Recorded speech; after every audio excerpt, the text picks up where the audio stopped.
Yes, people. We are back live. We are back live on the Sarcasm City TV YouTube for another edition of Talk Your Ish, which is the fan calling show on the channel, which is open to members only people. So this edition, the one on Friday, is members only. The one on Monday is open to everybody, people. Link to join the membership is underneath in the description, and that's a member at every level. It is the Premier League fan calling show as well. So feel free to call in and talk about whatever you want to talk about, people. One second. Bless me, people. Sorry about that. But yeah, big up to everyone who's joined over from the raid on Big 6 Months. Shout out to Months, big up Corey, big up Casey, all the Big 6 Months familiar over there as well. But hit the like button on the video, whether you've joined over from the raid, whether you was already here, whether you're watching this back, people. Run up the likes. When you enter the city of sarcasm, pay the tax, people. All I need you lot to do, hit the like button on the video. Make sure you do so. On top of that, though, not the only thing,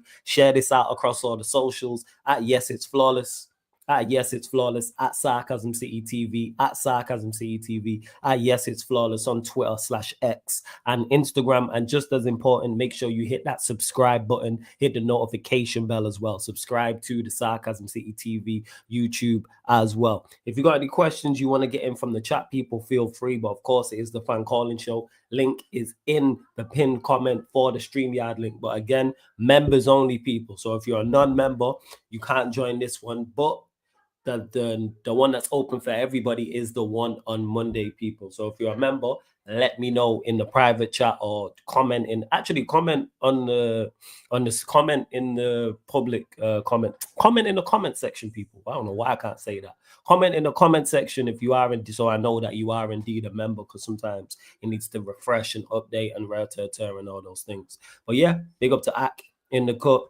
Big up Vikran as well. I get to that. Big up Kingsman. Big up everyone supporting Sarcasm City TV as always. A lot going on in regards to Manchester United, because Vikran's asked me there. You got the Carlos Baliba news. Of course, you got the Sesko news a couple of days ago. United also linked to Donnarumma as well.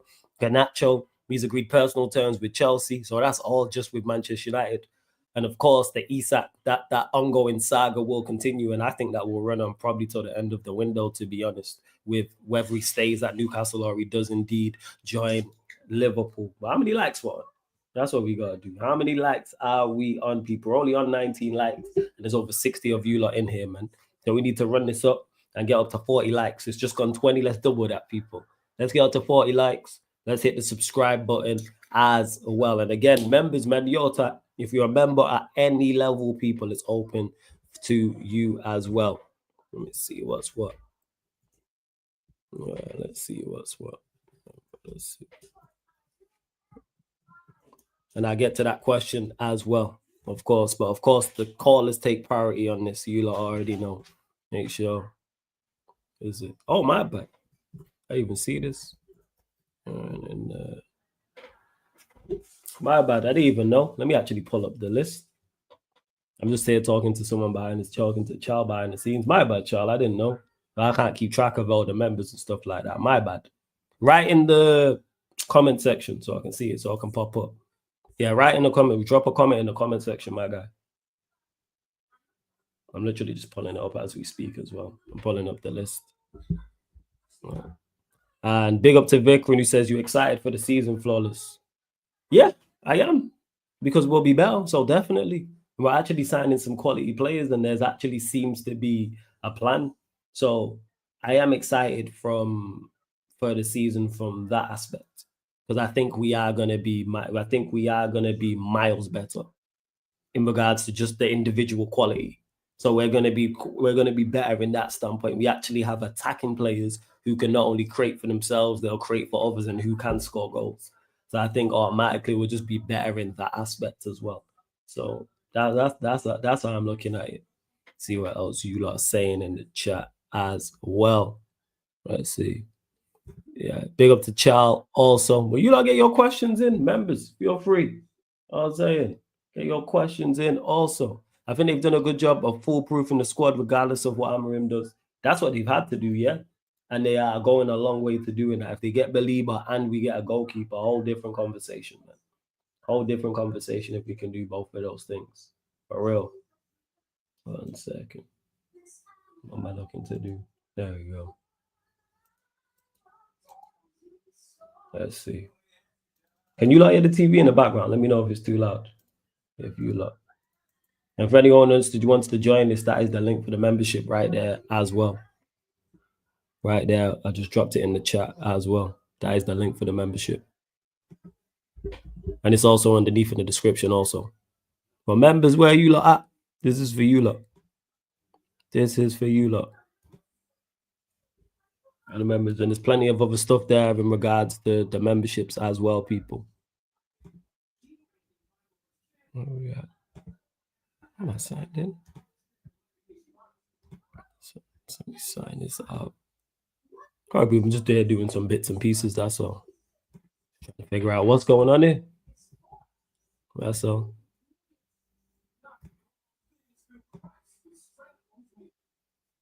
Why is that? We move.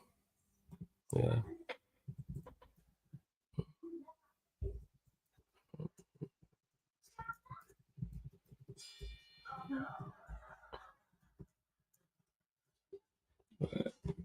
And people just sorting some stuff out. But yeah, Vikram, I've been saying this from the start of the season with Manchester United, because of who the manager is, you have to just foolproof the squad.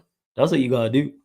You have to just like idiot proof the squad and just get as much talent as possible. And if you do go and get Belieber and you do go and get a Donnarumma, that goes a long, long way. Is the manager still a hindrance? Yes. That's why even when I was on Big Six Mans just now and talking to Saya, and he was talking about yesterday, if you add a Belieber, how can it only be top 8 or how can it only be top 7? Because this manager is still a hindrance.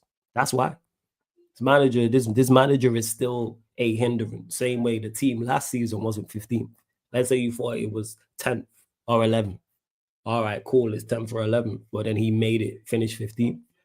So he made it worse.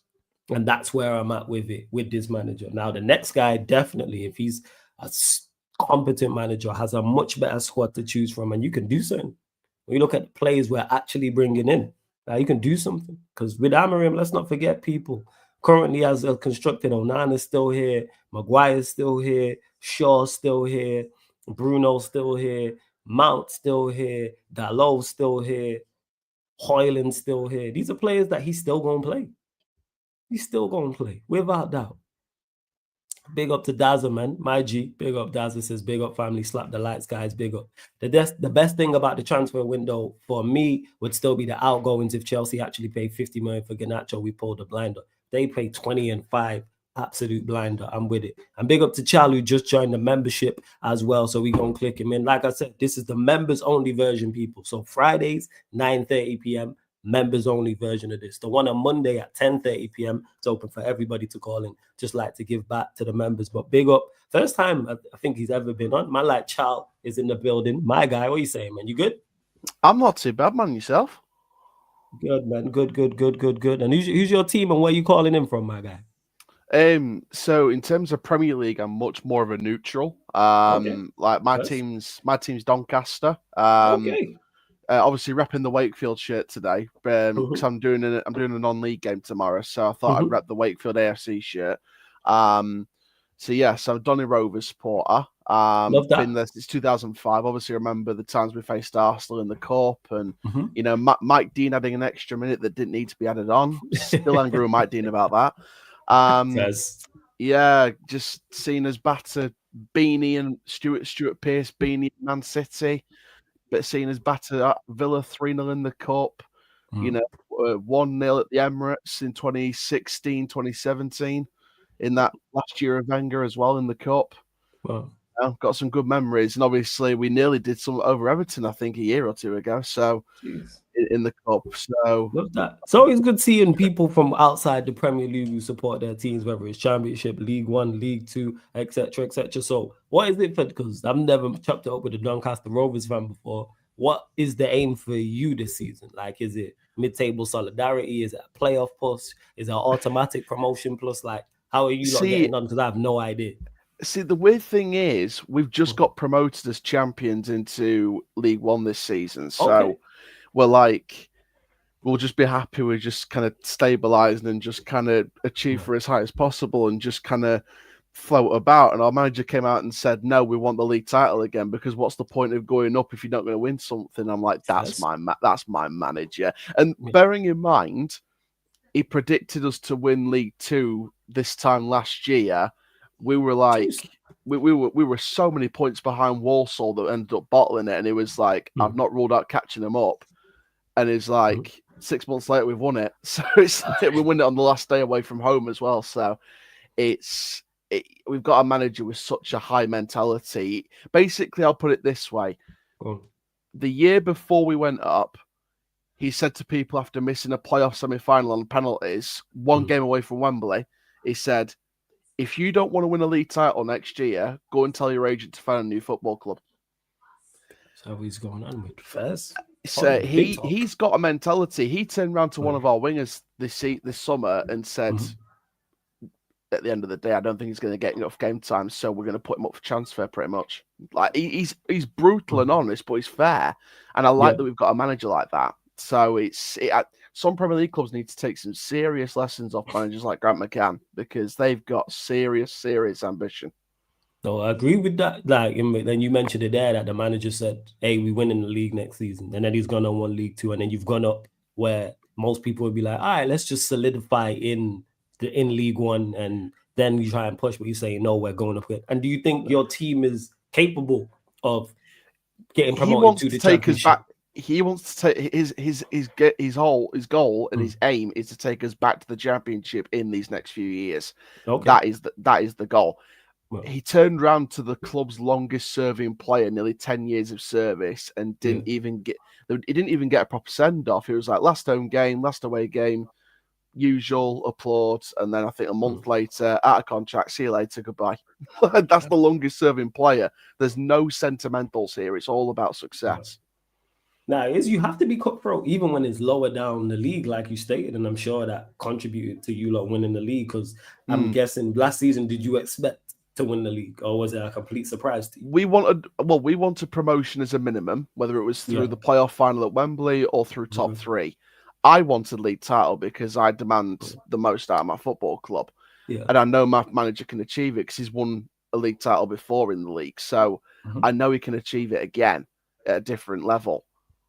But there was part of me at times, though, I was like, maybe we're not consistent enough. But damn, we were one of the only consistent sides in that last 10, 11 games. I think we were unbeaten in the last 11 games while everyone else kind of staggered up and down in form. So we kind of just snuck quietly up to first from about 5th, 6th, 7th. So, going unbeaten in 11 and getting first out of that when we were about 5th before those 11 games, and it was still so tight. Like, again, it just proves that it's, in a 46 game season, it's, nothing's decided until at least the last month of the season, probably. Like, unless it's a massive, write-off and someone's 20 points clear and not dropping anything. Like, nothing in that league's a write-off. It's one of the most competitive leagues in this country, because anyone can win it. Anyone can go down to non-league football. Anyone can get playoffs. I think we were, the season before, when we lost that semi-final, we were 21st in the league, about 5 points from relegation, 6 points from relegation to the conference. And in the space of 4 or 5 months, we lost. We literally went on a 12-game winning run. And we literally went from 21st to 5th in the space of 4 or 5 months. Like, we turned it around completely. Like, it's very unpredictable. It's really unpredictable what this league can throw up. And, you could beat the best of teams. You could lose to the worst of teams. Like, we would lose to Bromley and Newport County. But at the same time in seasons, we could beat Wrexham. Like, we beat Wrexham at our place. So the story was, there was someone that came over from St. Louis who was actually a Doncaster fan rather than a Wrexham fan. Okay. And he got to watch the game with me. We beat Wrexham 2-1 in front of Sky, in front of Disney Plus, in front of everyone. Yet the same season, we would lose 4-0 to Newport County. You can lose and win against anyone, and that's what makes it so exciting. Same with League One.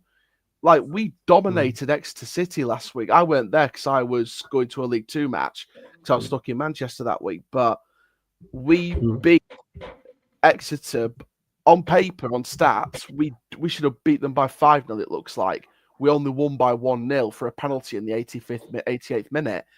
It's very unpredictable. Lower leagues are very unpredictable most of the time. No, it is first, and I've just seen here because I was just doing my research that your current manager Grant McCann had managed previously. So when he had came back, was you happy about him coming back? Was it sour how it ended? Was you happy? Like, talk to me. Like, I have no idea. So he was with us for 1 year, and basically the story was that he got us to 6th, got us in those playoffs, and we kind of failed on penalties, coincidentally, away from home this time at Charlton in the semi-final. They went on to win it that year against Sunderland. But after that, he left. Then we brought in Darren Moore, obviously ex-West Brom. And basically the story is that from that point on, it kind of just declined from that point because we'd have our best players leaving for low money. We'd have managers leaving, getting poached by clubs too easily. Then we went on a period where we appointed a former player as manager. Then we got relegated. And then we appointed a couple of people with limited experience. One did much better than the other.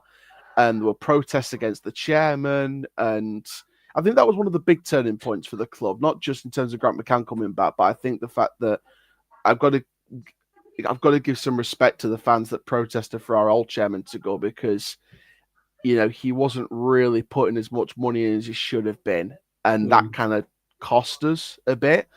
So the banners and the protests were aimed towards David Blunt, the former chairman, who's I think he's a Grand National horse racer owner winner now. It was very hard, that period. It was a very hard period at the time.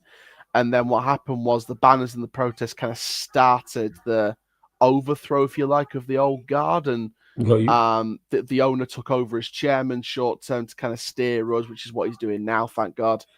And it kind of went back up from there. But we were seeing some terrible players during that awful period. And then McCann came back and it just turned around so quickly. And look at this summer, for example, we've got a Europa League goal scorer on loan. Jeez, that Damola Ajayi that scored against Elfsborg. Oh, right. Okay. We've got him on loan and he is brilliant, by the way. And we've got one of our old loanees from last season back that won us the league from Leeds in Charlie Crew. And I've heard people from Leeds say he's a £13 million player waiting to happen. So that's very exciting. We've got experience that was in the Prem. We've got experience from the Champ. We're looking at other players as well. It's very exciting. It's a very exciting time to be a Donny fan at the minute. And coming from me, who's someone who has seen the bad times, who's been through the bad times, who's been through as being, 21st, etc. Even the season we got relegated, we had those massive memories of beating Sunderland 2-1 away from home when Jermaine Defoe came back and telling 40,000 Sunderland fans, "Is this a fire drill?" They're memories that I'll never be able. Love that, Chad.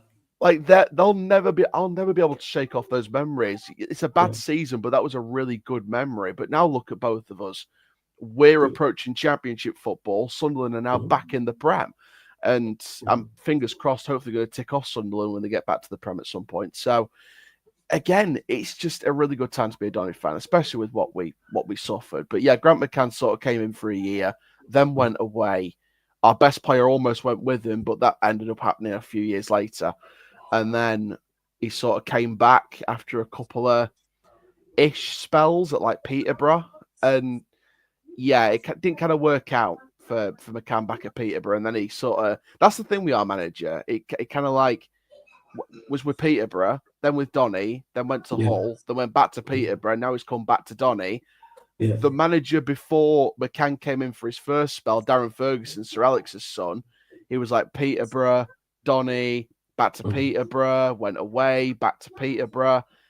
We've got a weird market. So, I mean, if Hull's manager don't work out, he can end up being the replacement in the future. But, no, it's a weird one. But I can't complain at the minute, because the club's very excited at the minute. I can't praise the club enough for what they've been doing. Well, I can tell, 100%. But Charles been a great player. Make sure you call back in, man, because it's always good, even though it's No. To be speak fair, Premier League is to be good. fair, I fancy chatting a bit of Premier League, but Yeah, he asked me floor's yours, questions man. about Yeah, Donny. man. Yeah, because it's your team. I'm always, especially new callers, whether it's a team outside in the Premier League or outside, I'm always going to ask you about your team. And it's the Yeah. first chance I've ever got to speak to someone about Doncaster Rovers, and I like hearing about lower league Nah, I because the love that, man. conversation is just so different. The conversation is just completely different, which is what I like to hear. But if you want to talk Premier League, floor's Yeah, of yours, man. course, Floor's yours. I'm still very worried about Manchester United. Okay. Don't get me wrong, the Baleba news, love it. I hope that comes true. No disrespect to Brighton. I think that Baleba is exactly the type of midfielder United's missing. I think he fits the system perfectly. I do not want Amram to be bullied by the media and changing his system. I think the system's perfect. It's just he's ain't got the personnel to make the system work half the time. There's players there that still need to go. My dad's been a United fan for over 40 years, so he's seen the treble. He's seen all of it. So like he's experienced enough to know what's good. Sometimes it's very good, sometimes it's very shit. But no, in all seriousness, I think Baleba's a good sign if you can get it done. I think he's well worth the money. My question would be is if United was so stricken of cash, how could they have afforded the deal for like Benjamin Sesko and now looking at money for Baleba? And it makes me think, with the staff sacrifices building up money to go towards Sesko and Baleba, are they sacrificing working class staff members for high? How much would them staff on? If them staff can fund them deals, how much money was they on? I need to get a job there. They can fund a £70 million deal. You know what I'm saying? They was on way too much. The casual football staff, in terms of like coaches and people at academy level, would have been like your 20 grands, etc. So you're talking kind of the normal wage. Obviously, there's the casual staff members that have been on the minimum wage, etc. I don't know. Maybe they've pulled some kind of war chest from somewhere with United, or they've loopholed an FFP. I don't know. I love it. Whether it's a loophole or it's a war chest, I love it. Spend the money. But I do think Garnacho to Chelsea is a good move. I would have preferred Garnacho go to Napoli. I'll be brutally honest. I would have liked him to go to Napoli, and the reason why is because I think it's a much. No disrespect to the Serie A, it's a slowish league. It's kind of similar to the Prem in terms of its speed at times, but obviously there's not as much money in the Serie A as there is in the Premier League. Let's be honest. So for me, I think Garnacho would have been a better move to Napoli, purely and simply because you've got Kevin De Bruyne there. You've just come off a Scudetto. You've got Scott McTominay winning getting nominated for a Ballon d'Or. Congrats to him, by the way. So it's like, for me, I just feel like Napoli was a better move. But if Chelsea's offering him the right money that he's happy with, he needs to do him. I can't complain. Hey, send it to Chelsea, man. I'm all for that. Yeah, exactly. So, and to be fair, if Chelsea's looking at getting, it's definitely looking like Nicholas Jackson's done, and Raheem Sterling's definitely going to be off the books at some point, hopefully this summer. You'd think that Garnacho is the Raheem Sterling replacement or the competition on that right for Pedro Neto. So, for me, I think Chelsea have got, as long as they don't overspend on Garnacho, they'll have got it right because they'll allow Garnacho to be unlocked under Maresca in terms of his creative freedom on that flank. Because there is a player in there, we all know that. Arsenal, you think there's a player in there first? I think I like to give everyone a chance. I don't rate him at all, but fair enough. Trust me, I gave Joe Dodo and Jordi Awuler a chance at Rovers, and they turned out to be absolutely dire. But they could be better players elsewhere, so you never know. Arsenal, Gyökeres. I wanted them to sign a striker. They finally signed him, but it still seems like there's problems at Arsenal. I'll be honest with you. There's serious problems with Arsenal, and I do feel that I still think they need a star left back. I don't think Calafiori and Lewis Skelly covering in that position is going to cover them for the rest of the season. I think they need a proper Kieran Tierney replacement. I wanted them to go for Miguel Gutierrez before he goes to Napoli, I believe he's going to, from Girona. I would have liked to have seen them gone for Gutierrez, and I think the money was there as well, because it was not a lot of money at all. So I would have liked to have seen him gone for him. Lewis Skelly, for me, is not a left back. He is covering in that position quite well, but throughout his career, he's been more of a 6, transitioning to an 8. He's a midfielder, when he was in the So for me, I think it's like the old Wenger days at times, square pegs round holes. Gyökeres is a fantastic signing. Zubimendi is a fantastic signing. I see the hate towards Norgard and Kepa, but they're just backup. For me, I just see them as rotational backup. They cover for now if Raya gets injured or Rice gets injured or whatever. It's not the worst idea in the world. I do think Norgard was great at Brentford. I do think Kepa was good on loan at Bournemouth. I think Bournemouth were looking elsewhere. That's why they didn't re-sign him. But I'd say Arsenal will be safe, but I think it's a battle for top 4 this year rather than a title. For me, I think the title's still between Liverpool and City, and I think it's always been like that for a while. So I think it'd be interesting. And again, with City, fair play to them. They've spent well at the minute. They've got some good players in. So again, they'll be challenging this year. So it's going to be an interesting Premier League this year. I think I agree with that. All 3 of the promoted teams won't be going back down. I can guarantee you at least one of them will stay up this year. As long as it's not Leeds, I'm with you.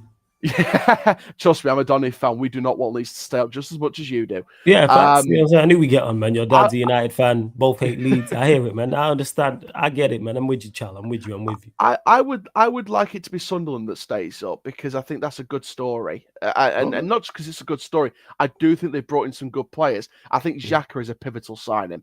And I think the reason why Xhaka is a pivotal signing is because of Premier League proven experience. So for me, having that in your squad, in a championship squad filled with European talent that's stepping into this league for the first time, you've got players in there that are playing Premier League for the first time. Then you've got Xhaka, who's Premier League proven. He's been at the top level. He's been fighting for Champions League football and Europa League football. You've got someone who's been there and done it. So that, for me, was a statement by Sunderland to bring someone of that ilk in. Me personally, I think 2 of the 3 promoted sides will stay up, and I don't think one of them is Burnley. I think Leeds will just stay up, which is a shame. But shame. But if I can take the rival hat off a second, I think that Leeds has got enough quality to stay up. I think they've brought in some good players. I'll be fair to them; they've brought in some good players. Burnley, I don't think they've done enough to stay up. I think they need to do some serious business to stay up. I think it's not worth just signing a bunch of teens. You've got and young adults pretty much with less experience. You've got some experience in there, just not enough for me to kind of see it over the line. In terms of who I think could go down with Burnley, I've kind of gone with Brentford and I've kind of gone with West Ham potentially. I think Brentford's been completely stripped apart of manager and players. It's going to take a hell of a lot to get them rebuilt. I think if Brentford want to save their season, if it goes badly under Keith Andrews, they need a proven manager to be brought in, kind of like what Bournemouth did with Iriola, kind of like what Wolves did with Vitor Pereira. I think you need a proven manager who's won a trophy in Europe or in a different league, like Saudi Arabia or something like that. Bring him into this league and get him, solidifying your back line. West Ham, Potter could go either way. I think he could potentially get sacked this season, but we'll see what happens. We'll see what happens. But if you were to give me a final prediction going into the start of the season next week, I'd say Liverpool champions, because I think they've just been ridiculously brilliant in the transfer window, and they've kept the majority of that winning squad, and got Van Dijk and Salah on new contracts, which and that's probably their last. It kind of reminds me of the Özil and Sanchez situation years ago. It's like their last big contracts, so they're going to make the most of this. And you've got the best 2 players to make the most out of your final contracts, and after that they can go elsewhere. So Liverpool champions, City in the top 4 with Chelsea, and I would go either Spurs or Arsenal. I think Spurs. I think so. I think Spurs have been impressing me with some of their business. I think it's very underrated, some of their business. Okay. And I think that Thomas Frank I rate as a manager. Yes, he's not won a lot as a manager, but what I do respect him as a manager. I do think he's a fantastic man manager, and I think his tactics could suit a team like Tottenham. So I think Spurs or Arsenal finish off that top 4. Other one goes into the Europa League. If Arsenal go into the Europa League this year, that's it for Arteta for me. I wasn't Arteta's biggest fan, but I gave him a chance this season because he did sign a striker. He did improve certain positions. So I'm more than willing to give him a shot and give him his fair crack because he is a good man manager. He does the one thing Arteta can be praised about is getting that morale in the dressing room correct. So, that's something to keep him occupied for a year at least. So I'd say Spurs or Arsenal finish top 4. Other one in Europa League, I would say with Newcastle, and I would say Brighton in the Conference League potentially, or Crystal Palace. Relegated, Brentford, West Ham top, Brentford second from bottom, Burnley bottom. And if you want me to give you my dark horse of the season in terms of finishing higher than they should be, Spurs, surely. I'll go Spurs. I've already put kind of in the top 4, top 5. I'm going to go with a different team. I'm going to go with Sunderland as my dark horse to finish in the top 13. Spurs, all right, man. Hey, Charles, we'll see, and we definitely, because next week, because the league starts, I'll be getting everybody's top 8 predictions. See, anyway, if no Context Fan TV is watching this, you can clip all that up now. Yeah, definitely, get it bookmarked. Definitely. But Charles, shout out your Twitter, anything you'll promote, anything any of your channel if you've got one, etc. Shout out your so you're involved with. Yeah, so my channel's the handle just there at ChalDRFC. We've just hit the first 1K on the channel as well. We're nearly at 200k views as well, which is I can't believe we've hit nearly 200k views in just over 200 videos. It's just mental. We've got so many good stuff coming up. We've got a paid affiliation, which can't say who it is yet, but I can tell you all the contract has been finalized, and I'm going to be announcing who I'm going to be promoting this season on the channel as an affiliate very, very soon. Yeah, man. We've got some great match day vlogs coming up. We did one last week for the first day of League 2 with Salford Crew, and the video was called "We Let Trains Decide Our Football Match." That was a nice little storied bit of content to put out. I can't wait for the one tomorrow. I'm going to be traveling up to North Yorkshire for this one for a bit of non-league football, and it's going to be visiting one of the smallest cities in the country, which is going to be an interesting video because that has got a football club, and I'm very excited to try it out for the first time. We've got some pitchside access coming up with some of the Football League clubs, which I'm very excited about. I love doing that last year with some clubs. Going to love doing it again this year. We're going to be working with certain creators as well, which I'm very excited about. On LinkedIn, I've now got a connection with Toad Jizzle's brother from Simon as a LinkedIn connection, which is just mental. So we are plotting some content. Baller League, very excited to be doing Baller League content again this year for season 2. I love doing it in season 1, getting to meet Angry Ginge, Fuizzy, Sharky, my guys, Chunks, my guy. You always been my guy for life, Chunks. So I'm looking forward to getting back to Copper Box for season 2. Yeah, it's all systems going on, man. We're on the road. We're on the road to 10k across YouTube, and in terms of overall social media, we're on the road to, I think it's something like 25k. So, what's the channel called? What's the YouTube channel? What's the YouTube channel called? So you can find me on YouTube at ChalDRFC. My TikTok, Insta, X, Snap, and all my other links will be on there. And also, I think I'll put my link tree on there at some point as well. So everything's all together, including my second channel, which is Chal Plus, which is non-football content. So any other sports. Got a couple of press nights coming up at Halloween. So we've got loads of stuff coming up on Chal Plus. So, man. And one last question before I let you go. My nephew says, real question. What's your ballers team? One answer for this. If Ginger's watching, United. Big up, man. Hey, you lot, make sure you subscribe to Child DRFC. Hey, Child, I want to get to 10K call back in. Possible, man. Make sure you call back in, every single time. Big up, man. Great. Cheers, man. Big up, man. Blessings. Shout out to Child. Always good chopping up with new people, in particular as well. Non-league, non-Premier League fans as well. Again, this is members only people. Links in the pinned comment to join. Not links in the pinned comment to join the actual stream. Links underneath to join the membership. Is membership at every level as well. I believe he's in the building. Yo, Sai, you here? See if he's here. Yeah, he is here with his smiling, stupid smiling face. What are you saying, Sai? Look at him as he froze. I think he froze. Have you froze, Si? No, yeah, you're back now. You're good. All good, fellas? All good? Oh, bless, man. Oh, bless. You all good, yeah? Yeah, all good, fellas. Brought a Pokemon cap, a Pokemon box. Didn't open. Praying for good cards. That's it.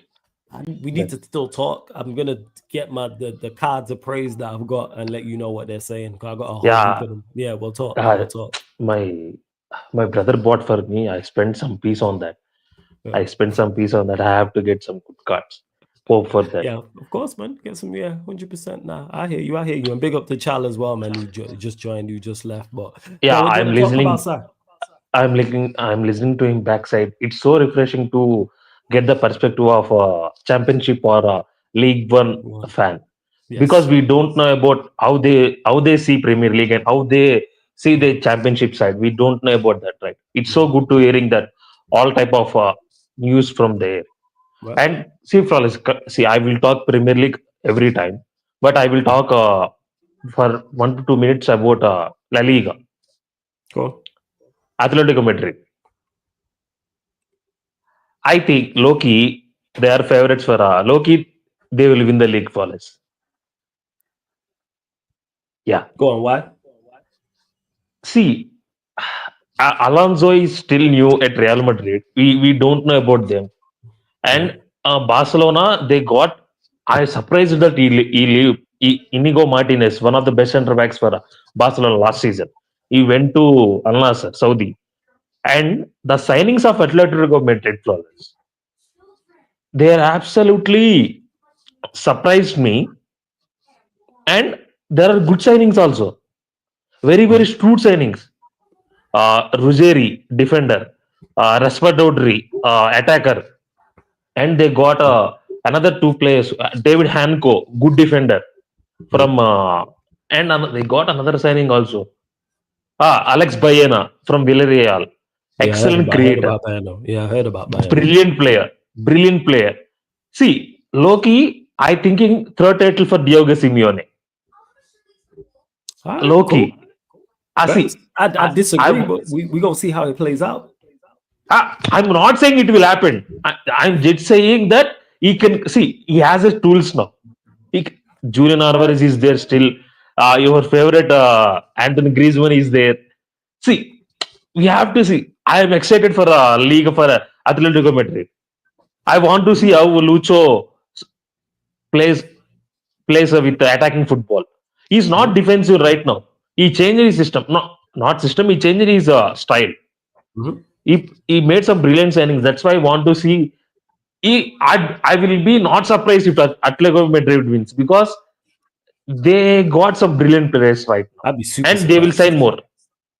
I'd be super Yeah, surprised you if will they be win. surprised because you not Super seen a. surprised. Yeah, because there is Real Madrid and Barcelona there, Yeah, they two of but the I best will sides in be. Europe. Ain't that like See, two of no, the no, no, top no. six? I agree with Barcelona, but Real Madrid, I have my doubts right now. No, I hear Until having your doubts, but you don't think Real yeah, Madrid are top six in Europe? I will say definitely top six. Yeah, so there's two of the top six because Barcelona Yeah, in top six. see, but it has to be like that, Paulus, because every season Real Madrid, Barcelona, Real Madrid, Barcelona, right? Yeah, I there's a want reason to for that. see. Last season, Atletico Madrid started well, really well. They fell Mhm. off, quite. They fell off, but I want to see this season they go and see. I hate Real Madrid, you know that, Yeah, and I facts. don't care about Barcelona. I see. I love some players. I don't care about Barcelona. I think we are better than Liverpool. Are better than for me. That is my point. Atletico Madrid. I want to see what Diego Simeone do with this talent, because he got Mhm. some good talent there. Mhm. That's it. Coming back to Facts. Premier League, Wallace. Well, First of all, congratulations on your trophy. You won a. I don't know his name. You won a trophy. United won a trophy. we won Summer a series. trophy. Yeah. Summer series. Oh, the Summer series. preseason thing. Yeah. We did. And congratulations on back-to-back wins. Look Uh, at this guy, man. yes.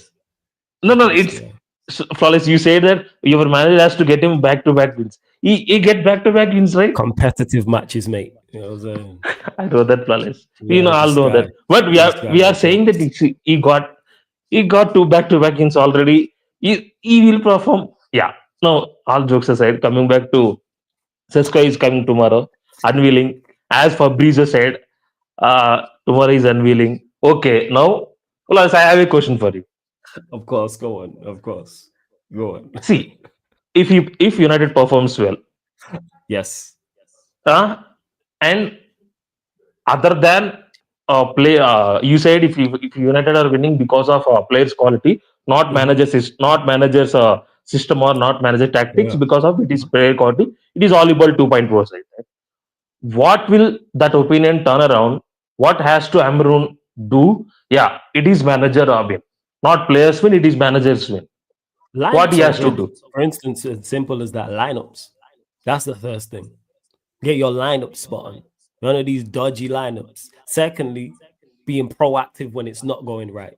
So when the momentum's with the other team, don't wait till we concede or go a goal. Well, don't wait till we concede. Let's say we're winning, we concede, we start drawing, or we go a goal down to be proactive also with your substitutes off the bench. Be proactive from a tactical standpoint as well. If what you are doing isn't working, change it. Also, hold players accountable for poor performances as well. So if a player performs terribly 2, 3, 4 games in a row, drop him. Why is he starting the next game? You know what I'm saying? If that's to the new signings, if Mbama and Kunyu are not performing well, drop them. If Sesko's not performing well, drop him. And then on the flip side of that, if a player is performing well, continue to play him on top of that. That's just from there. And let us win a game where I go, hey, the manager's adjustments there actually got us over the line. He did something smart. He might actually drop a player and start a player I don't expect, and everyone's like her to do a job on a certain team. So we're playing Arsenal, and he's like, all right, you know what? Saka is their main man, so I'm going to do something over that our left hand side, because yes, they're right, our left hand side to stop Saka. Like But it is, and Flawless, don't just set up the same way against and do the same thing against everybody. Yes, stick to your philosophy. Yes, stick to your formation, but tweaks, adjustments. That's what I'm looking for, and get players performing to their level or better. So if I'm here and I'm just talking about Embremo, I'm just talking about Cunha, I'm just talking about potentially Baliba and Euro, they're players who are going to perform well. Get Bruno performing to a decent level. Yes. Yes, let's go performing above his level. Go on. Yeah, I can understand that. What I'm saying, it's already done Flawless because last season he picked Hoyland, Garnacho, Mason Mount, and Luke Shaw if he's fit. Shaw, Bruno, Shaw, yes. Maguire, he picked like that. But now it's already Garnacho is going to Chelsea. Hoyland has to leave. Anthony is not there. The only mistakes will be Mason Mount. Mason Mount, I can't call it mistake because he loves him. He said that he loves him. That's Mason Mount. Yeah, it's a mistake. Mason Mount, Bruno second, and another player is Maguire and Shaw, right? Maguire, Shaw, Dalot, Onana. Shaw, Don't forget all them. Onana. Yeah. And I think you are looking for a keeper, right? Onana for replacing keeper. Yeah, you are looking for a keeper. I will say 4. I will say 4 mistakes. In defense, he has to replace Onana. Sorry, in defense, he has to replace Shaw, Maguire, Dalot, right? These 3. Yes. I think Maguire don't start Flawless. I think I can see Martinez. They let Euro start. Okay. Well, Martinez is currently injured, so who you think starts? You reckon it's Shaw? No. Sorry, Maguire. Oh, Maguire. You said Martinez. Okay, first. See, if Martinez is injured, I can see. I want Heaven play, not Maguire. I want to see Heaven play. Me and you both, but we both know he's not going to do that. This season there will be redemption, but not like a heavy redemption. But their attackers are gone now. He has to pick Cunha. He has to pick Mbemo. He has to pick Sesko because he has to pick. And to your point, Si, which is why I don't give him credit for those 3. Because if I was managing Garnacho, Mount, and Hoyland, if that's my front 3 one season, I'm the manager. And last season, that's my front 3. And then the next season, my front 3 is Embremo, Cunha, and Sesko. They are going to perform better regardless. Because they're 3 better players. So that's where I'm at with it in regards to add to that. Get the best out of Embremo and Cunha. Help them. Get the best out. I talk a lot about getting the best out of our average players and above average players. Get the best out of our best players so we go, hey, such and such has been an absolute smoke this season or over this course of these games. That's where it lies with Amrin. Also, and I've just mentioned performances, results got to be better. Back-to-back wins that you was talking about, results got to be better. And your press conferences you got to have belief in yourself. I don't believe you believe in you. I don't believe you want to be here. I genuinely don't think you want to be here. And on top of that, I don't think you can turn this around. Because if they would have accepted your resignation, I don't think you'd be in charge. And Manchester United is a terrible place to be, even if you're confident when it's going wrong. But adding the fact you don't want to be here, then the captain you picked, he almost did. It's a recipe for disaster. We don't want to be here whether you're right or wrong, but hey, Flawless. like I say, See, people gonna learn. no. Kone and Mbemo coming from a very, very good season, right? Yes. They have to level up. They have to level up for Man I United. would hope so. Not they have to level up for Man United. And I think, see, their ceiling will be not score the goals. How they gel, how they perform as a trio. Because Cunha and Mbembo has to perform as a trio. I don't rate Bruno, and I don't see Bruno in attack doing bits. I don't see that. Carry on, He's a grenade. He's a grenade in your system. He's a grenade in your system. One more thing was, this United team need Baleba, but I don't think we will get Baleba right now. I don't see you are paying 120 or 115 million pounds flawless. I don't see United paying 120 million or 150 million for Baleba. I don't think we pay 150 or 120. No, I don't think we pay. 150 Yeah, the quoted price was a Kaisedo price, which was what 115, 115 pounds. 150. Yeah, we might pay that. Hey, pay it. Yeah, and one more thing. See, go on. Last point on it. Go on. Last point on it. When we get to the next goal. Go on. Yeah, 2 minutes. I will done. I have to speak about City and Liverpool. That's it. This is the last point about United. Yeah, I've read so many books. In press conference, lie, man. Come on. Managers always lies. Lie. Don't go and speak the truth, and you can't stand in your own words. Don't go and go there and journalist tell them truth. Do like flawless. Sprinkle some lies. I'm not saying he will say lies, but he will do some stupid shit like that in debates and in panel shows. He will do like that. Learn from flawless. That's it. And coming back to the City now, did you see flawless? Rodri is injured. No, I didn't know. What's the injury? He injured in a World Cup, right? He will be back after September international break. Okay. That could be a problem. That could be a problem. That could be a problem. And one more about Liverpool. See, the window is not closed right now, but I am worried about our centre backs. All the reports, all the managers' words are coming. We are fine at centre back. We don't need centre back. We have centre back depth. I am little bit worried. I don't know about that. I want centre backs. Please, Liverpool, don't take risk on that. Okay, go and get two centre backs. I don't think it will happen. But please get one centre back right now. Okay, this Liverpool team has to have a centre back. That's it. Without centre backs, we can't do anything. That's it. And Isak will be. And flawless. Did you see that? I said Did you see Isak offered a new contract? He rejected it.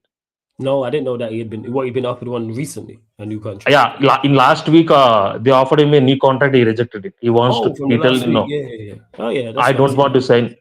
I want to leave Liverpool for Liverpool. And I have seen they are getting. They linked with Amrodian. I think he changed his name. Samu Amrodian. He changed his name. Yeah, just call him Samu. Samu. Yeah, he's a good player for us. I think he will score goals. He's physically good. He can strike a ball. And the list of Newcastle getting strikers, he's very good. I not say elite, but he got a potential. He's very good.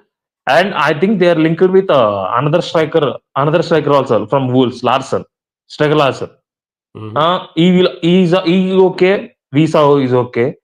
Before I go, Aston Villa flawless. Your nephew. I say to your nephew also. Gosen, there's striker called Gosen from Liga. Yeah. Nice. He's a good player, flawless. Keep an eye on him. He's very, very good striker. I'll keep an eye on him because I watch. Aston yeah. I like the Villa as a side team. I watch Villa. Flawless. I tried to link my Prime subscription with your channel, but it didn't work. Once. Go on. I don't know if once we on tomorrow, I'll talk you through it. We'll figure it out because I'll be on there. Yeah, okay, fine. Now, if it is fine for me, if it is Prime is not a problem, I can do PayPal, no problem. Before I go, flawless. No. You don't have to do it via PayPal because it works via it does work. You just have to different because you was talking to Sunshine was trying to sort it out yesterday, and she managed to sort it out. So, cousin, I'll be on the Twitch tomorrow, and I'll be on the Twitch to get your lot's game in the Community Shield. We'll sort it out. Don't worry. Tomorrow championship, right? Yeah, championship game. I'm gonna do the. If you are returning to Twitch, you can play Battlefield Flawless. Very good game. I play regularly. Listen, I'm gonna have to check it out then. Well, blessings. Before I go, hit the like button, subscribe to Flawless, Sarcasm City TV, turn up the likes, come to Twitch, playback, all that. And Sheik TV is nearing 1K. Please go and subscribe him. We want to see Sheik 1K before the season starts. Facts. Turn up the likes, hit the like button. Hey, bless up for us. Peace. Blessings. Shout out to Sai. Man said be like Flawless in the press conference, yo, and just throw some bullshit. That is crazy. That is crazy. Yo, Mus, what you saying? You there? Yo, Mus, you there? Let me know if you're there. Yo, Mus, you there? I don't think he is. But yeah, again, members only edition of the show. Big up to Vudge. Just rejoin the membership quickly to this. Flawless. So realistically, where do you think Manchester United finish saying get Baliba and Donnarumma? We get Baliba and Donnarumma 7th. We get Baliba and Donnarumma. Yeah. Evans. Oh shit, that's what you're telling me. Links it's in the pinned comment that. So if you want to pull up, feel free to pull up. But we're gonna keep it moving, people. Going to my Jeep, Mus. Yes, Mus. What you saying, man? You good?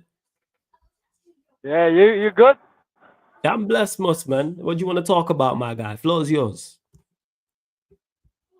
Yeah, I want to talk about. I just want to give little props to Ineos, what they're doing so far. Mm-hmm. I know as we my United fans, we don't really. There's no good news around United, as a club. Always doom and gloom and always like negativity surrounding United all the time in the media, everywhere you go, man. Nothing positive. So I want to actually talk about a little bit positivity about Ineos, what they're doing this season, especially this summer right now. I'm feeling it right now. The culture is changing. You know what I'm saying? Okay. The culture is changing because the way even we signing the players right now, no leaks. Any player that we linked on, guess what? We signing it. True. No leaks. That's less leaks. Nobody knows what United is doing, by the way. And I like that. We used to be a bunch of we used to be like Netflix XP. Netflix FC, literally. Everybody talk about us, you know what I'm saying? Yeah, we're talking about For real. us. Yeah. One thing I like about this one, I mean, I'm not going up. Just say I'm right here below. I'm not going I'm not high or low. I'm in the middle. So far, what they're doing, I like it. You know what I'm saying? Yeah. So I have to give them their props. And I was watching today the videos of in what they call it quarantine. You see the way how they did it? Beautiful. It motivates the players too, seeing new stuff. You know what I'm saying? Yeah, people ask me about that. Yeah, Carrington does look good. I'm not gonna lie, man. Like word to Corey from Big 6 Man Spiral Staircases and that. It does look good. Big up to that as well. Bro, hope you're blessed. I don't. Yeah, I'm good, man. I'm good. Do you know what? I've just got off. I'm never usually about at night time, but I saw you were live, so I thought let me. No, it's cool that you're more than welcome here, man. Right. I think with Man United fans, obviously, I live with Cass. Ty was round here yesterday, yeah, and I'm hearing the same usual. Things are different, yeah, right, and like I don't think, right, as a United fan, don't get carried away, right? Like if I hear, we're going to be challenging soon, calm down, right? I still do believe that the Glazers are running the club, not Ineos, right? Because I think if you've got 80% of a club, you're still running it, yeah. But I've got to be completely real on and off the pitch. So firstly, Mbeumo, if I go back 9 months, I was saying Liverpool under Edwards, I could see them coming in for Mbeumo and him cooking at Liverpool, yeah. So I've got to be real. That signing, phenomenal signing. Cunha, very good signing. Don't know as much about Cunha, but good signing. The fact you're going in for Belaber, if you are, I don't think you get him. But I've got to say, like right now, United are moving like a They're moving better than where they should be. Yeah, like they're bringing in players that a team that just finished 15th should not be able to bring in. Right. So, bro, this is the truth. And I this hear is you. where, I'm laughing because what you're saying is the element of truth to it. I hear it. Go on, carry on. Because the whole thing is Man United, the size of them and where they are. Like you see City, when we got taken over, even things didn't happen overnight for us, right? But we weren't as rotten, right? Because we all knew we were bad, right? Whereas there's so many people in the Institute of Man United that don't actually realize where we are. Yeah, no self-awareness. So exactly. And that's, I think, been one of the key things where even when you brought in players that I actually think are quite good, I think they're just being like, there's a poison of certain people at the club. I think this old institute, this weird Man United, like there's an element of truth to the we are Man United, but I think it's stuck with them. Now, I think slowly you're filtering the bad ones out, you're getting the good ones in. And if you look at this window, like for me, I've been going back and forth with Newcastle fans this window because for me, this summer for Newcastle could have been their biggest summer, right? They just won a trophy, right? Their first taste of blood. They had a group of players that like looked like they were here for the course, even if just for one more year. It all looked like all of them were here ready, and all they needed was a bit of backing in the window, bring in a few extra players. Because again, you look at Newcastle 3 seasons ago, they had champions when they were in a final, got Champions League football. The next season, their squad was not big enough, so they dropped off. Last season, when they didn't have Champions League football, they looked damn good again, but they needed to strengthen. Now, as a club, they went into the summer transfer window with no director of football, right? Yeah, that's a big mistake, man. Bro, and this is Newcastle fans will just go straight to PSR. Now, I do agree with you. The PSR thing is a thing for Newcastle, but the key here is if Newcastle have had multiple times, whether it be Trafford, whether it be Mbeumo, whether it be Sesko, the amount of times they have been in negotiations with players, right? And they have not got it over the line. That is what a director of football does. Because often, directors of football don't need to get involved in transfers. They'd say the ones, they've got the admin lot that will deal with it. But when you need someone to step in, and this is the thing, this is Man United. They do have clout, right?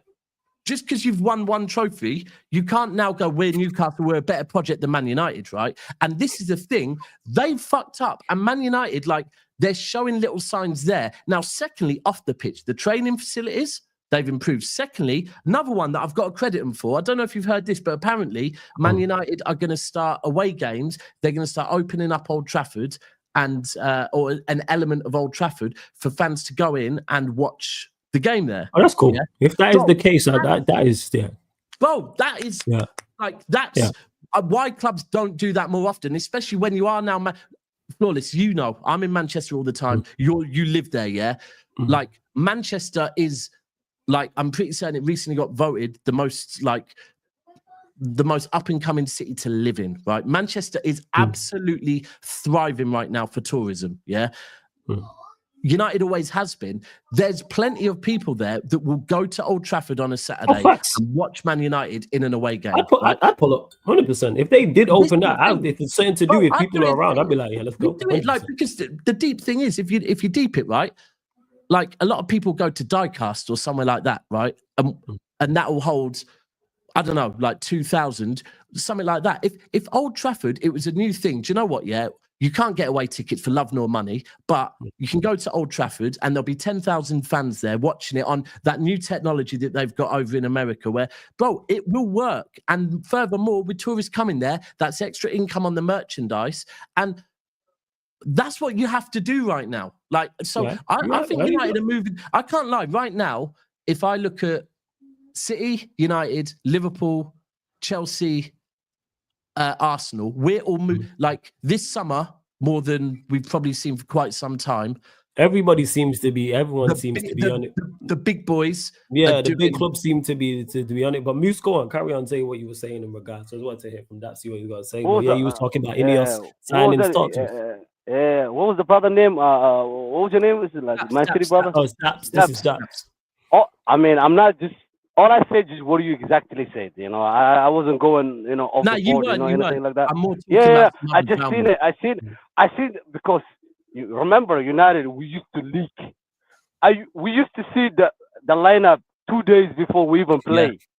That's how bad we were. Really, like it seems like we have a spy in the dressing room. Somewhere was spying everybody. It's not just your Telling club. everything.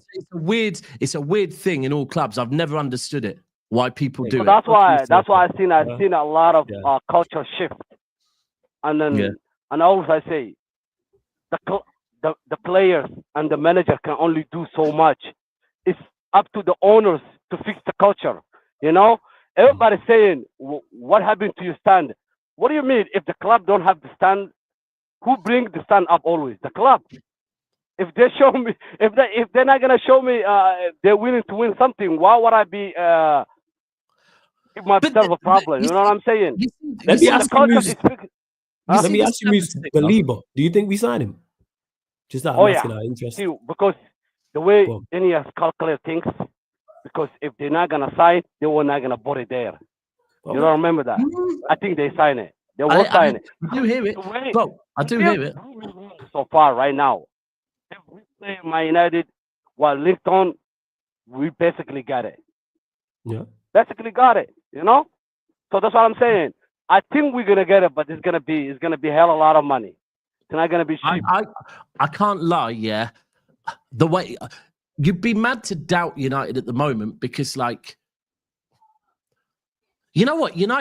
I'd say United's board at the moment, yeah, and it's probably a good thing because if United's board was moving the same as it used to move, then you just think it's the same. Mm. You're moving like a board with teething problems, yeah. That's why it's taken a little longer to get things over the line. But you've got to remember, you are working on a budget where you have still got to, like, there's those objectives of saving money, right? But I just think at the moment, the shift has to be from, and it's a very thin line. You're right that we are Man United, the standards of Man United, yeah, they should forever be there. But it shouldn't be I think for the last 15 years, it's been a arrogance of, we are Manchester United, and that's the end. Like, that's I think just you're giving them too much credit. I don't even think it's arrogance. I think it's just they're just bad at their job. That's yeah, maybe. I think you're giving them too much credit. I don't even think it's I think there's some people there that have forgot that this whole "we are Manchester United" thing was like, you had Fergie then doing the work to prove why you are Manchester United. Yeah. And when Fergie went, there's certain people that have been their legacy that just presume saying "we are Man United" means you just win trophies. Like, let's be real. We know that whole fear factor of getting off the fucking coach at Old Trafford went years ago. But there were certain people there that I think still thought it was there. You still have to maintain that. But I feel like Flawless, I haven't spoken to you for ages. What's your take on Amarin, by the way? Oh, he's dreadful. He needs to go. Oh, you don't? It's a story short. Right. Yeah, I'm done. I've been done with him. But I got a Q&A after this, so we'll definitely discuss it more if you're still around. But he's dreadful. Oh, so you're for real? Dreadful. You're right. Okay. Like, I can't defend what he did. You know what I'm saying? I can't defend, like I was just talking to Corey just before because we were on Big 6 months, and Corey reminds me and goes, he was statistically the worst manager in the league last season. Do you know what? Right? I think right. You might be. I hear what you're saying, right? Because for me, where I am with Pep right now, yeah, is first right. So Pep has earned the right for me to believe that Pep has the ability to turn things around, because I saw the key thing is I saw first season Pep where we finished third. We had 4 aging fullbacks and we were being caught on transitions constantly, right? Mm-hmm. Where I am with Pep right now is last season was bad with injuries, with him going through personal stuff. But there's certain things that frustrated the shit out of me because he was not learning, right? But then the season ended. We got Champions League football. We started well in the Club World Cup. But that Al Hilal game, just was like, bro, why am I seeing shit that you should have learned from last season? Why am I seeing... I get that. Why am I seeing Doku and Haaland, who clearly do not work together? Why And through the tournament, you ain't been playing them. We've been doing well. And then all of a sudden, Doku and Haaland are there again. Why am I seeing the fact that like Ruben Diaz clearly has no legs? Ruben Diaz, amazing defender, yeah? First season, what he did at City tells me everything I need to know. But the truth is, Ruben Diaz, through his whole time at Manchester City, had Kyle Walker sat next to him as his insurance policy. I get you. A season without Kyle Walker, and all of a sudden this whole thing of, and this isn't on Ruben Diaz, this is Pep. Know your players. Playing a high line with Ruben Diaz and no pace is not a good thing, right? And this is where I am with Pep. That kind of sounds like my manager with Maguire, but whole different conversation. But there's that thing where if as a manager, if the whole world can see something and is saying it, and this is where I am, that right now, I think next season City finish 3rd or 4th, right? Jeez. 5 games in, if I see that Pep has found a solution to that right back situation and us in transitions, I'll say we can win the league. Yeah.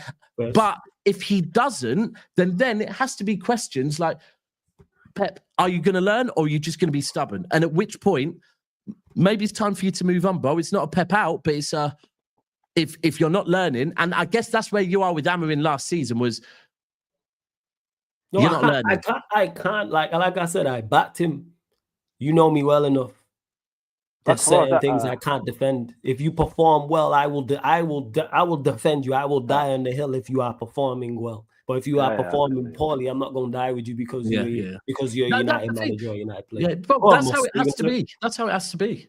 Yeah. Okay. Go on, Mus. Yeah, and one thing, the thing even I like about Ineos, the thing that you're just talking about, in case if Roman Abraham fell, those players are we getting are ballers, good players basically. Can work in any system, not solely for the manager.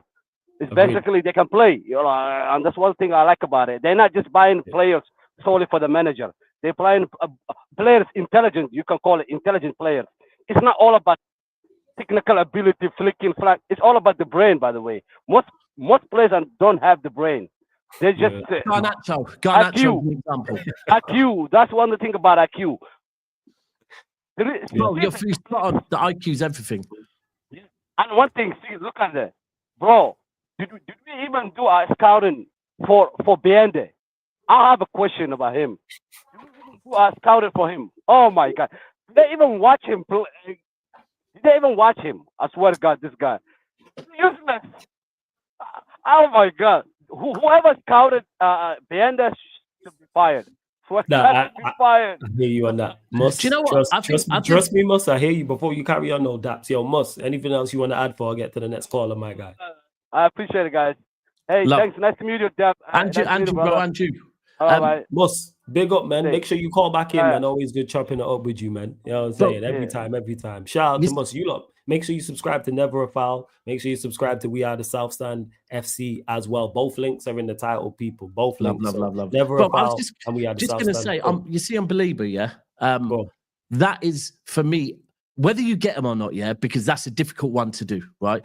But I think where, again, another positive is that I think it's pretty clear to see from Man United right now, from recent games, that until you address that position right there, you're limited. It's a major issue, man. I think everyone knew this. Yeah.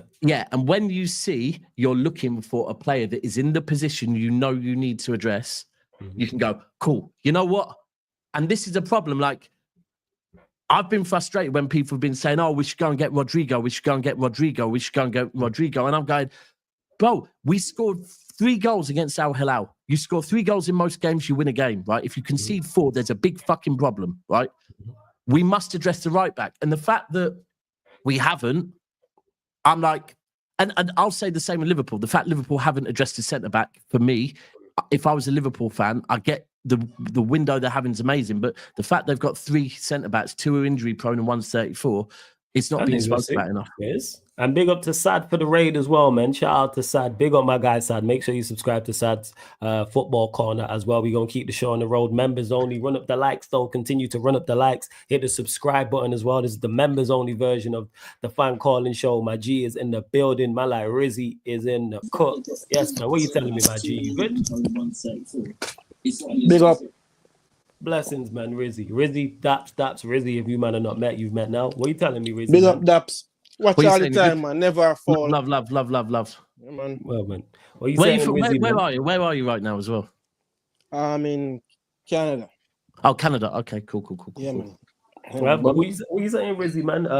Have you watched any? I've not watched any, but I've seen Arsenal fans, in meltdown in regards to your preseason friendlies and not performing well. Where do you stand with it all? If you have indeed watched any. The last preseason game I watched was the Milan game. Mm-hmm. Glad I didn't watch the Spurs game. glad I didn't watch the Villarreal, because that would bring me straight back to some nightmare days in the Europa League. So I'm glad I didn't watch those games. And by just hearing the comments and shit and stuff people been saying, it's the same old story. Yeah.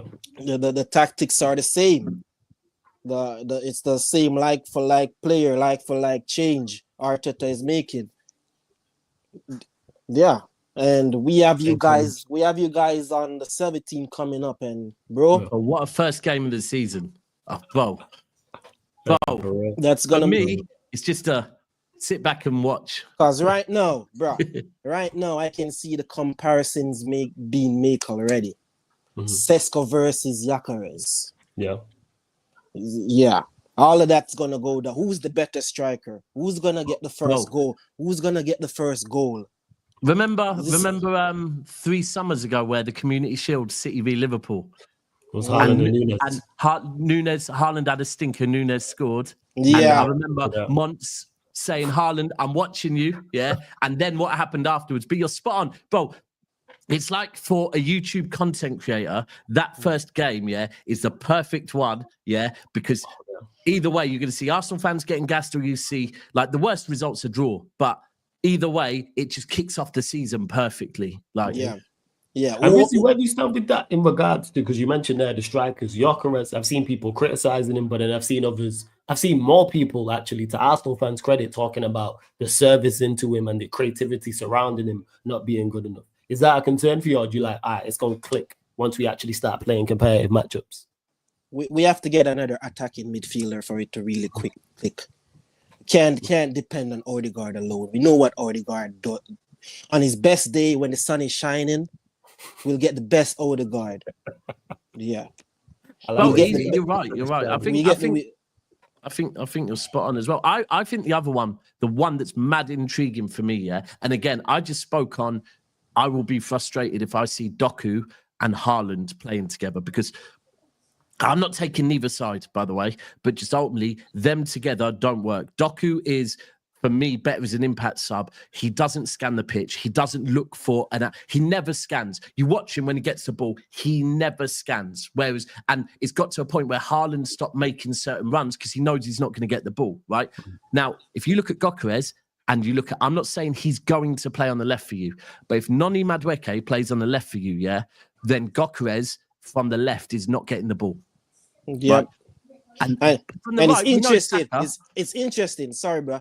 It's interesting that you mentioned the left, because Odegaard loved to hug the right, and he's not gonna like see those plays on the left, like pass it to Trossard or Martinelli, so he can get it back to a Gyökeres in the middle. He's gonna be spot on. You need it on both. You need, like, if you look at Prime City treble, we had De Bruyne playing in that role on the right, and we had Gundogan on the left. Last season, Gundogan was just not it no more. De Bruyne was washed, so it wasn't really happening on both sides. But you're spot on that you need, so like this. For me, there's too much pressure on Odegaard right now, and for me, Odegaard is a David Silva. He's not a Kevin De Bruyne, right? He's more of a playmaker that controls the whole tempo of the game. But too much pressure on. You need someone else. You need an Eze, or even maybe an Ethan. I was just about to mention him, because he signed a new deal today. He's signing a long-term contract, so that's good news for the fans. And OP gets more minutes, and Arteta does him justice this season and plays him when he needs to play him, because that kid he can be a game changer if used right. But we can't overuse him. And the only way I see him using this guy is if he finds himself in a hole where his back's against the wall, because that's where players shine. That's where he lets the players. The young players. These young players, right? They're like, I don't know if you've got kids, but like, kids will go on any roller coaster because they've got no fear, right? Yeah. And when young players, if you look at Rooney's breakthrough, Owen's breakthrough, anyone's breakthrough, players play with no fear they've got no pressure. Yeah. The thing is, they see the fun of it. They don't see the danger. Yeah, exactly that, and that, and there's no pressure. I think so. We were just talking on Igal's channel about Rodri, right? And I forgot, like Rodri. We don't know when Rodri is he injured, by the way, Dubs? Is he injured? Bro. Yeah. So he got injured in the Club World Cup, right? He's been back at the training camp, but for the first week didn't feature at all. So I was saying, City fans, they were going, he's fine, Daps. He's fine, Daps. I was like, listen, if he's not, there's no pictures of him kicking ball. He's not fine. I'm not saying he's fully injured, but he's not fine. Yeah, if there's no pictures of him kicking ball now, he was at the open training I was up for the other day, and he looked okay. But he's come out today. He hasn't travelled to Palermo for the friendly tomorrow, and they've now said he won't be ready for the start of the season. There's concerns there, bro. Now, I hadn't thought about this, but it's so true that, and this is for every club. So I think Saka is an example of this. Rodri has the World Cup in 10 months' time. Yeah. He's 29 years of age, right? This is probably his last peak World Cup, right? So Rodri is not going to be wanting to be rushed back, right? True. That's a fair point. Yeah, I hear you on that. He's not, however much you might love City, he's a Spanish player and he loves his country. Yeah. So we have to remember that. Saka, I think more than ever this season, Saka will be saying to Arteta, bro, if I'm tired, I need resting. Yeah. Same with all of our clubs. The only ones, whereas if you're a player like Ethan, yeah, who's not in the squad yet, you're going to be chomping at the bit because you'll be sat there thinking, do you know what? Every game I get, I've got to impress. Yeah. Because if I impress, I could be on that flight. So I think next season, Arteta has to let, I think Ethan what about Madueke? He's the one I need to impress. If he gets microwave minutes, he needs to be impressed. I need something to happen. Something to happen. He's another one that if you look at England games in the last 9 months, Madueke has featured for England. So if you're Noni right now, you're thinking, I could be on that plane, right?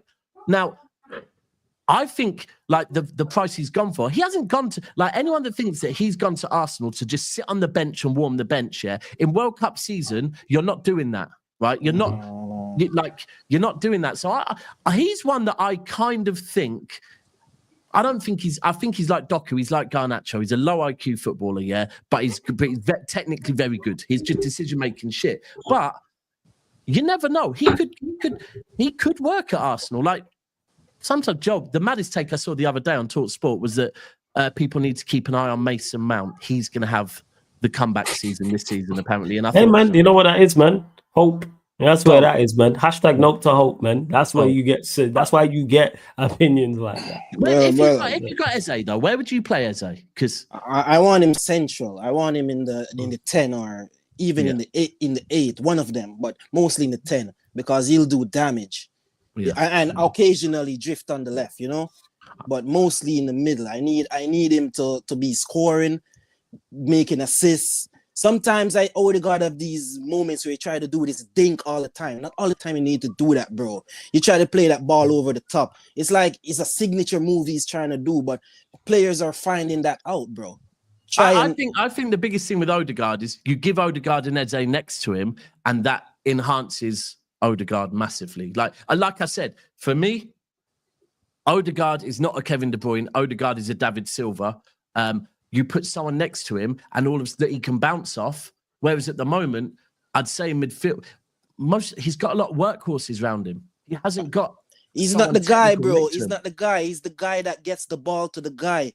I see that guy. I see that guy gives up in so many high pressure games, Newcastle games.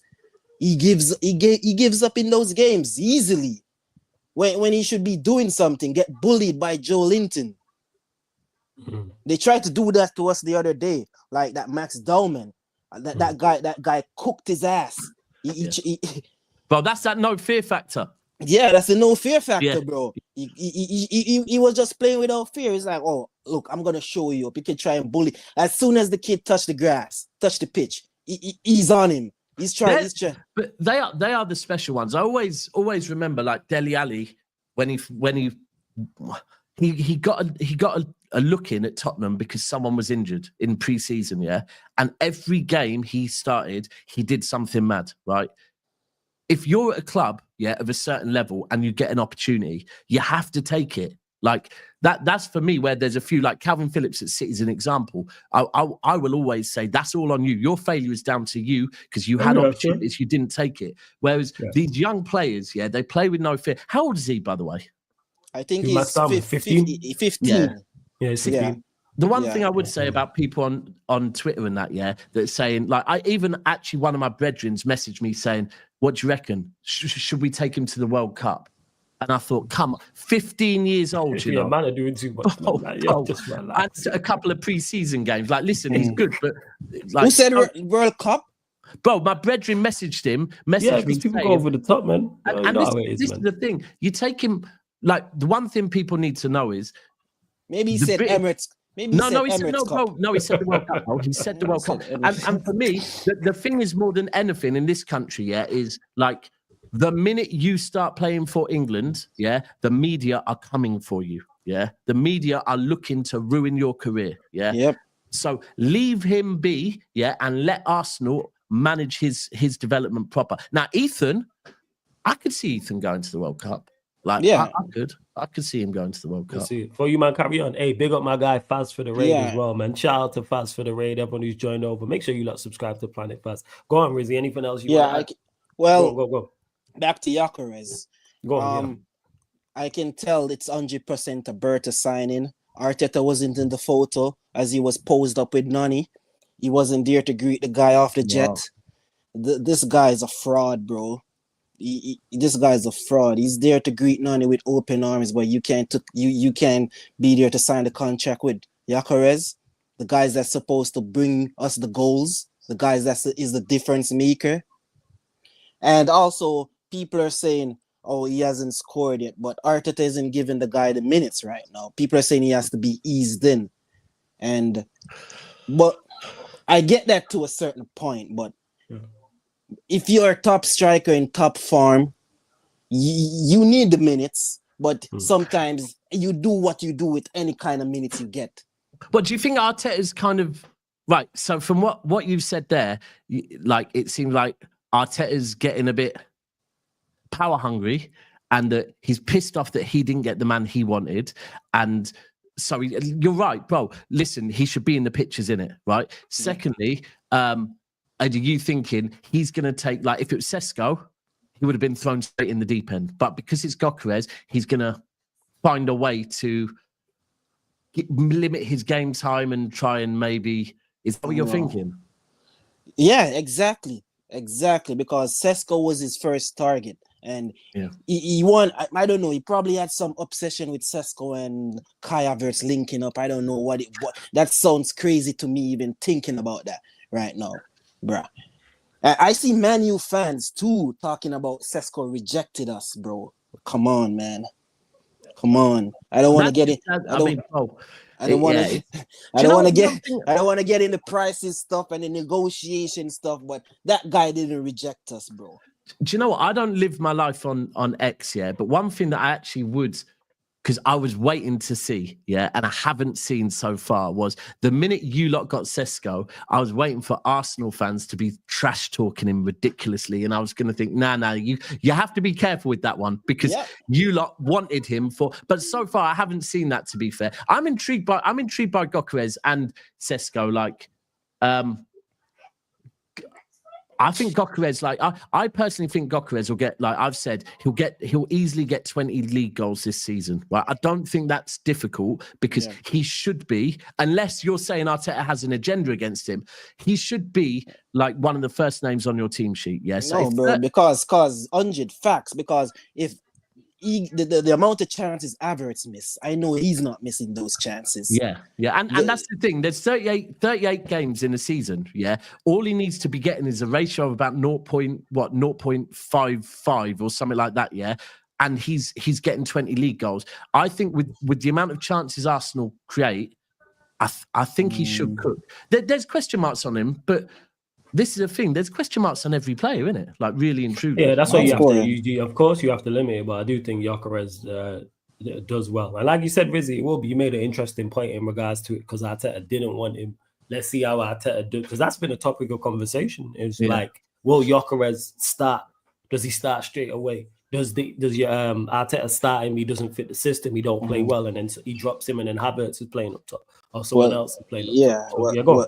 Word to Turkish said this best. He's talking about Arteta is talking about we challenged last season, back half of challenging last season, and we can challenge again and stuff. And bro, we didn't challenge. We failed to challenge. We failed to put up a challenge. That's what we did. That's what we did, bro. I can't start the season like this with this guy coming out gaslighting the fans and straying from the topics and things that really needs to be addressed. I don't want to hear about the ball is a different ball again. I don't want to hear that type of crap. I don't want to hear. You're saying, Rizzy, you're saying there's zero excuses. You have zero excuse, bro. But this is where I am with that. Right. So just so you know, Rizzy, when you first got Arteta, before I saw his first interview, I personally thought he'd gone too early, right? But then after seeing his first interview and the way he spoke about how there's so much that needs changing from top to bottom at Arsenal, and it's all about everyone pulling the right, I thought, do you know what? Actually, this guy's learning quickly. And I think that he has changed the whole mentality at Arsenal from here to here, right? Before the start of last season, right? The start of last season, I really noticed where it was, because it went to a point where back before Arteta, it was always blame refs, always do this, always do that. It got to a point where that wasn't happening as much because Arsenal's team's mentality was just getting the job done. They weren't winning the league, but listen, winning the league and getting to where you were doing better. But I feel now, last season in particular, it was like the guy was constantly coming out with excuses. And I feel like now you're at this tipping point where all the great work he's done, right, to get the club's mentality back there, is like, is he now starting to make the whole squad's mentality? It's not our fault. Yeah, like even the fact he came out in the semi-final and said we're the best team in the Champions League this season. Like, if you're starting to make your players believe this when they're losing, that's not breeding the mentality you want. You want your players to be, when you lose games, going, we weren't good enough, not going, oh, we deserved to go through, but we didn't. And I just think right now you're at this very difficult tipping point that if you win the league this season, cool. If you don't, he has to go. That's the thing. That's the thing. He's gassing up the players. He's rewarding poor performances and players not performing on the pitch. And doing what they should be doing. Like, you're gonna like raise up a guy, pay, and he hasn't raised up his goals and assists. I hear you, bro. Ruben Diaz just got a whole new contract because he's now an influencer. So I hear what you're saying fully. It's crazy. And before I go flawless, like I was thinking like the first season we challenged, the 8-point clear season. Yeah. Any manager, I was thinking like wouldn't like say, I have Gabriel and Saliba and that's it. We're gonna dog walk this the rest of the league. And knowing Rob Holding was in the background, was the backup. Yeah. You were in a title race and January come and you didn't get a quality center back. That would have been the difference. You had Rob Holding, like, who's gonna depend? Which other manager would have depend on? I know Pep wouldn't depend. Klopp, none of those guys would have depend on Rob Holding in the title race. That's crazy, man. Bro, I mean, I'll be real with you, bro. Although I hear what you're saying, like, this is my stance on Liverpool right now. If we go back to Liverpool right now, are going into their second chance to retain the Premier League, right? And they're strengthening their squad. I think they will get centre-backs, but at the moment, I still think you're missing a trick because the last time Liverpool won the league, the next season, in January, they were top of the league, but Van Dijk was injured and I think Matip was injured and they didn't go out and strengthen, right? And the City ended up winning the league, right? Yeah, and this is where I look at Liverpool at the moment and think they might be like, I get they've done all this amazing work going forward, but 1 or 2 injuries to Liverpool defensively, and they could crumble, you know. That's They could true. really, really crumble. But I don't know. I think you lot have got the best squad defensively. But because Liverpool only have 3 centre-backs, right? Yeah, I think they're more strength. They're more stronger in their attack, like midfield come up because they. I don't know how the Isaac situation is going. If they're gonna get that guy, I hope they don't get him. But it's crazy right now. But I think even like and all Liverpool fans just say to me, the minute I say this, and all I'm doing is raising a point straight away, they're like, "Oh, Daps, don't watch my team, watch your team. We're getting Gahey." But it's like they've thought they're getting Gahey, but like, firstly, Gahey might want to wait a season and go on a free. Secondly, with the Colwell injury, like Chelsea will now be looking at Gahey as well. So I do feel like Liverpool have taken their eyes off the ball defensively a little bit, and like, their defenders are injury prone. Like it could be like, I don't know, FSG might have forgot that a little bit. I don't know. I think Arsenal will be thereabouts, but I think for me it's tough seasons, pressure on Pep and Arteta this season. I said the club needs to be looking for a new manager before Christmas. Getting ready before Christmas. You have been saying this. I ain't joking, man. This is you lot's fan base. This is where you lot are just tapped. You lot are just tapped. Like I hear it, but he's not the guy. He's not the guy. He's not the guy. No, bro. I'm at the point now where, like, he's not. Do you know what? So Flawless, check this. On Thursday, we're doing a shoot down at Sport Bible, right? And there's 5 City fans, and they asked us, like, they kept asking us different questions. There's 2 boxes, right? Yeah. So example, Prime De Bruyne, Prime David Silva, and you have to pick one. Then you debate it, right? Now, then they asked this question. Pep Guardiola is leaving. You can have Arteta as his replacement, or you can have Jurgen Klopp as his replacement, right? And all of us didn't move for a couple of seconds. And then all of a sudden, all of us just made a beeline to Jurgen Klopp. And then we're like, why was there any fucking pause there? But the pause was, we hate both managers. So which one do we hate most? But it's like, hold on. Like, you know what time it is? Oh, Klopp and Arteta. Like, it's not even a debate. What are we doing? What are we doing? It's not even a debate. I think I don't know. I do think Arteta could be, in his career, a very good manager. I just think, like, he still is new to this. Like, he should have never been. He shouldn't have been at Arsenal, bro. It's a joke. That's where the issue lies. It's a you joke. You can't be learning on the job at Arsenal. Nah, and it's the not thing a place is, to be learning. Like, yo, it's like learning to drive and they put you in a Formula. It's like learning to drive and they put you in a Formula 1 car. It's like, no. The thing is, it's not the way. Coming from me as a City fan, like, I always say, I prefer to talk not about the size of a fan base when I'm talking about how good a club is, but if we're talking about the size of the fan base, Arsenal's fan base is insane, and the pressure from Arsenal, because of the fact they haven't, like, firstly in Europe, they haven't got, like, no matter what, Liverpool and Man United and now Chelsea and City and whatever, we have that. Arsenal don't have that. Secondly, the fact they're not winning nothing at the moment means there's even more pressure.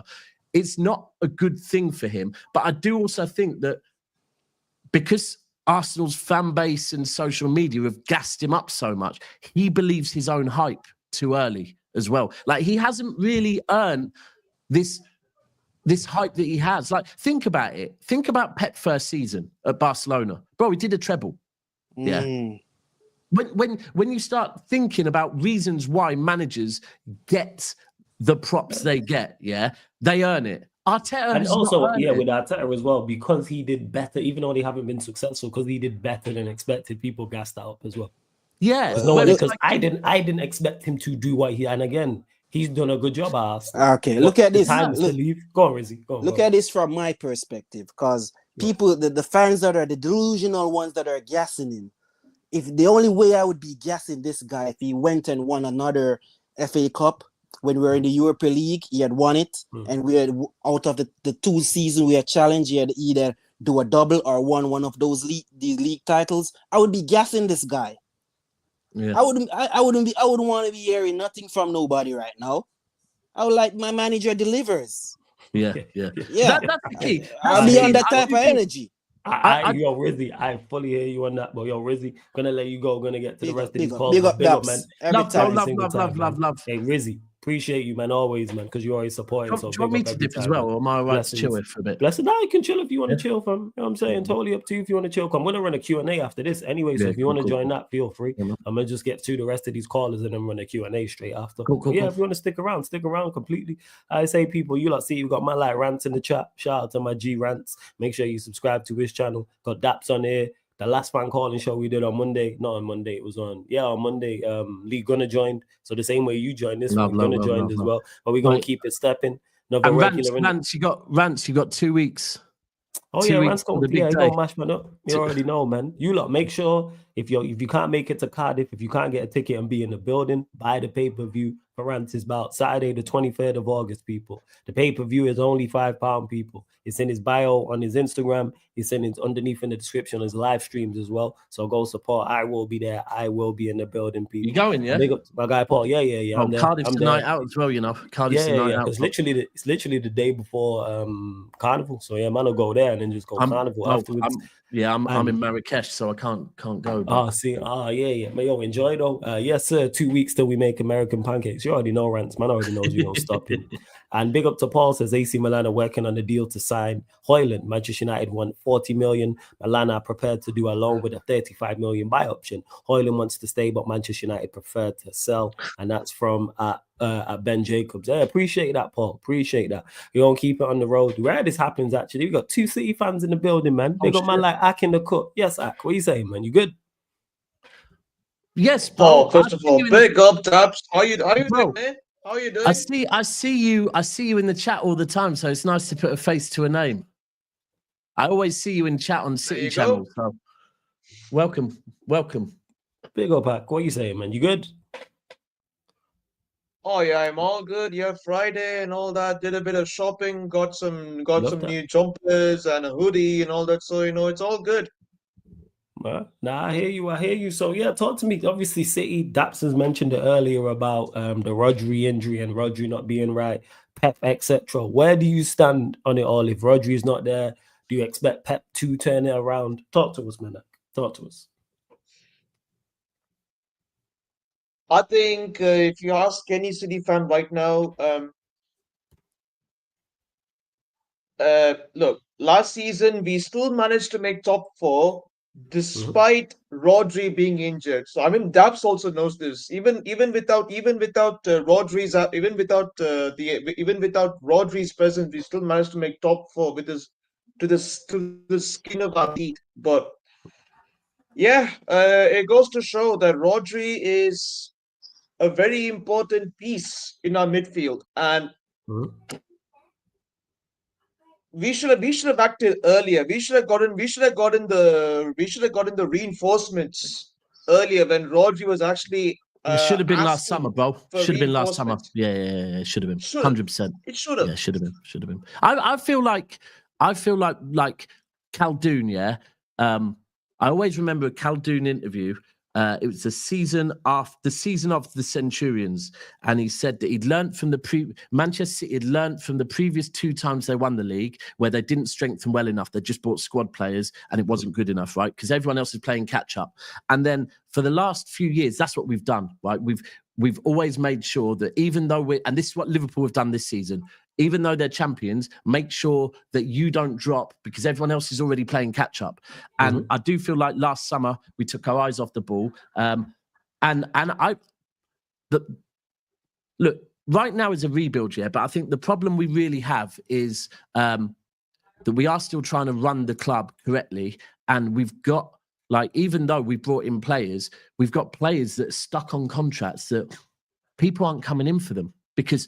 Like John Stones, he's on 300 bags a week, bro, or close to that, yeah? So he's happy staying there. Same with Gundogan, same with a lot of players are sat there. And so imagine if you go out and buy new bricks, yeah, but you haven't knocked your house down yet. So you can't rebuild at the moment. And that does seem to be a little bit where we are.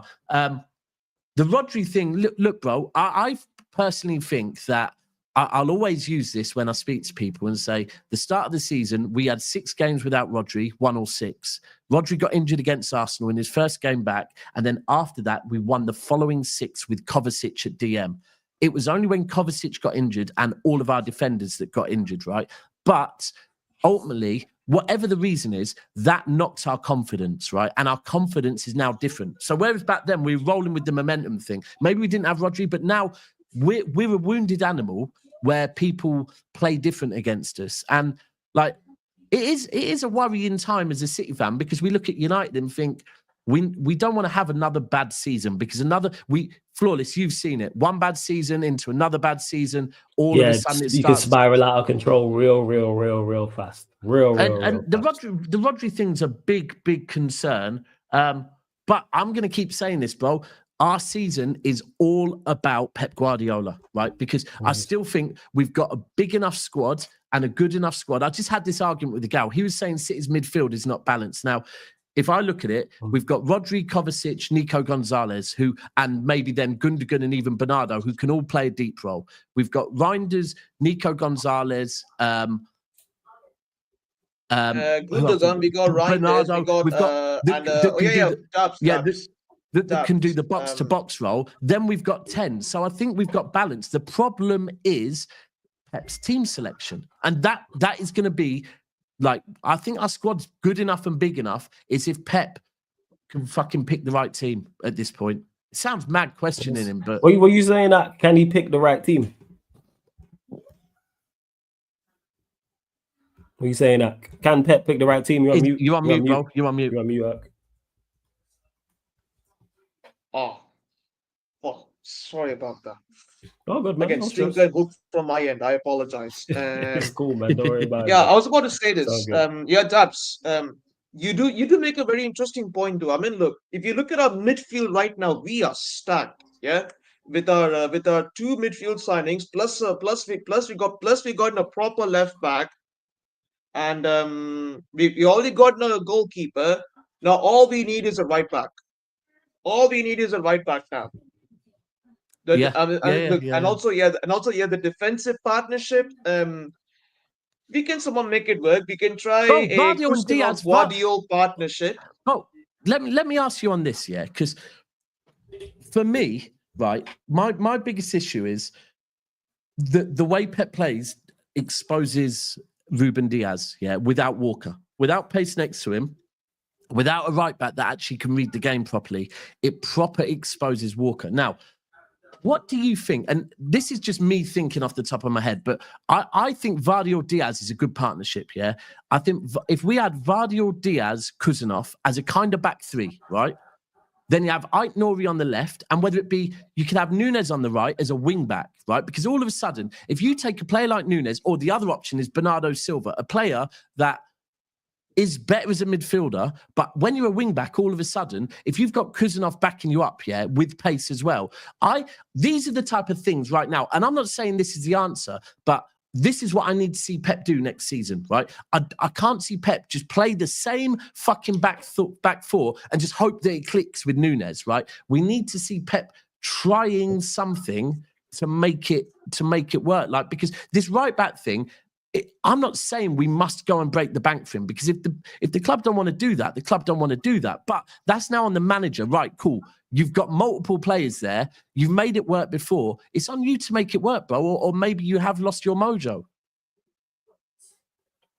You agree with that? What are you saying? As Pep lost his mojo? Look, just because of one bad season, people are generalizing that.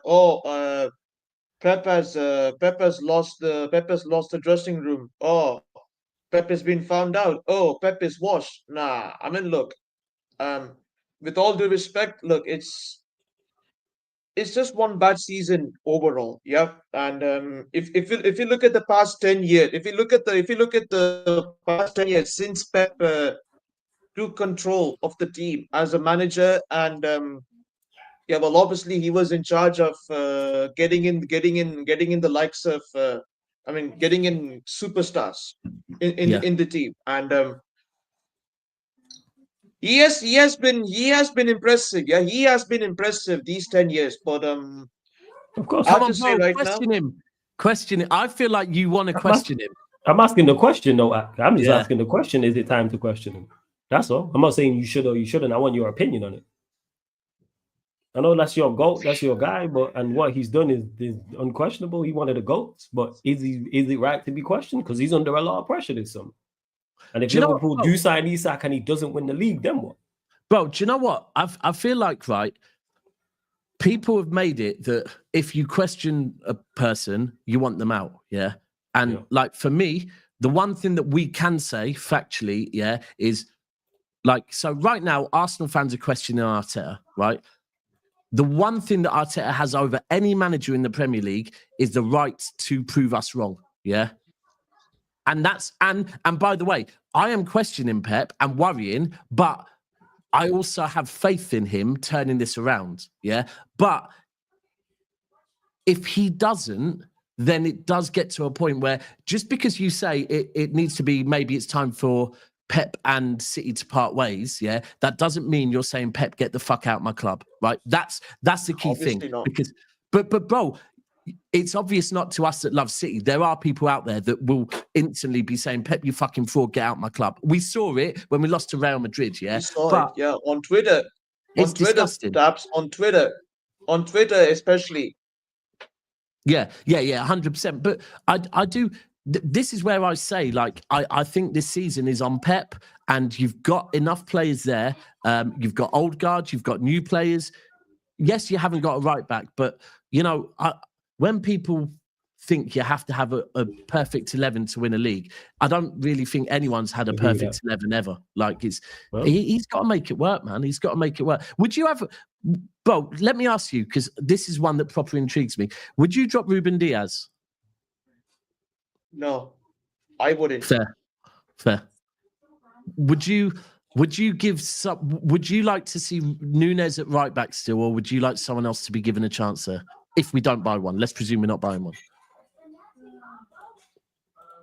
Good question. If we don't, let's say if we don't get a right back, then this if you don't get in a right back right now in this window, then I would say we should start integrating Kusanov in there.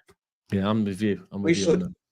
Yes. And what's crazy is Zach, is that next week, obviously, because the season starts next weekend when I'm running these fan calling shows, it's prediction time for everybody. It's top 8 prediction times for yourself. Prediction time. Oh, my favorite. Myself, let's go. Everybody. Yeah, man. So we're gonna run that next week. So it's gonna be interesting to see. Of course, I'm gonna date it, and then we'll see what happens later down the line. But always good chopping up with you. Yeah? Love, bro. Nice to chat to you and put a face to you as well. Hey, big up, Ak. Oh yeah. Time. And also, Dabs, nice to meet you as well, face to face once again. And Dabs, before I leave, yeah, I hope we win the trophy. Yeah, I hope we win the league. I hope we do. Bro, I'll be real with you. And Flawless is probably here with me on this one as well. It is not just about us winning the league for me. I can't have Liverpool retaining shit. Like that for me. Me neither, Dabs. Me neither. I can't allow that. I can't allow them to win back-to-back Premier League titles. It's not what they do. It's not what they do. It's the one thing, like Liverpool, you're once every now and again club. I don't want them to start doing this dominant thing, bro. Yeah, we don't need them having a dominant period. No, never, ever, no. Yeah, I hear it. But blessings, big up my guy every single time. Big up Dabs, and love. Flawless. Blessings, my G's, and smash up the likes, and subscribe, guys. Subscribe. Keep liking and keep subscribing, guys. Exactly that. I'm out. See us. Hey, blessings. And people, don't worry, the Q&A is still gonna go on after this as well. So we're gonna redirect straight to the Q&A. Hardest working fucker in YouTube for 5 years. Love, man. Appreciate that for real. But a lot, actually, longer, probably 6 for you. Yeah, it's like 5. It's going on 6. It is big up. We're gonna welcome. Actually, I want to interested. Normally, I don't want to hear from this guy, but very interested in regards to the news that got announced today. Well, it's early hours of this morning, and further news. My life, Vodge is in the building. What are you telling me, Vodge? Big up. Blessings, man. I see you fresh trim, Vodge. I see you, fam. Yeah, man. We've got a party tomorrow with my family, so we're just trying to keep it nice and fresh. Love that. And thoughts, man. Talk to me. Garnacho agrees terms with your club. Talk to me on that. Have you got a question ever for me before we start with Oh Flawless? no, now you want to now you Bro, don't want to answer now my question. you know what? I see you. Now I know you support Chelsea. Yeah, because this for me, is the most baffling bit of business. Bro, Thank you. I don't get it. Like, No, by I the don't way, get it either. where Chelsea are right now, I honestly think Chelsea just go and address now because you've had a centre back injury. Go and get a centre back. Go and get a goalkeeper. No, and we are Bro, getting a centre back. Maresca wants it. But you've got rid of Noni, who is a low IQ winger, to go and get in fucking another low IQ winger, right?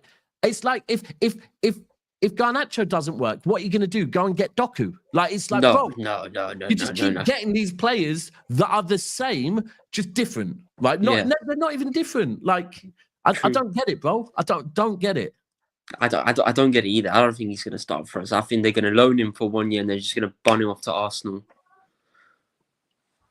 So yeah, your thoughts on I just want to get answer to my question, Bud. So your thoughts on personal terms being agreed? Because I know, Chelsea fans, not so much you actually, but Chelsea fans were still unconvinced that it might happen. Some were talking loans, but now we know personal terms has been agreed. So the talks, man, it seems like Garnacho is going to be on his way to the Chelsea. I don't want to see him on the pitch. That's all. I don't want to see him start. Just don't.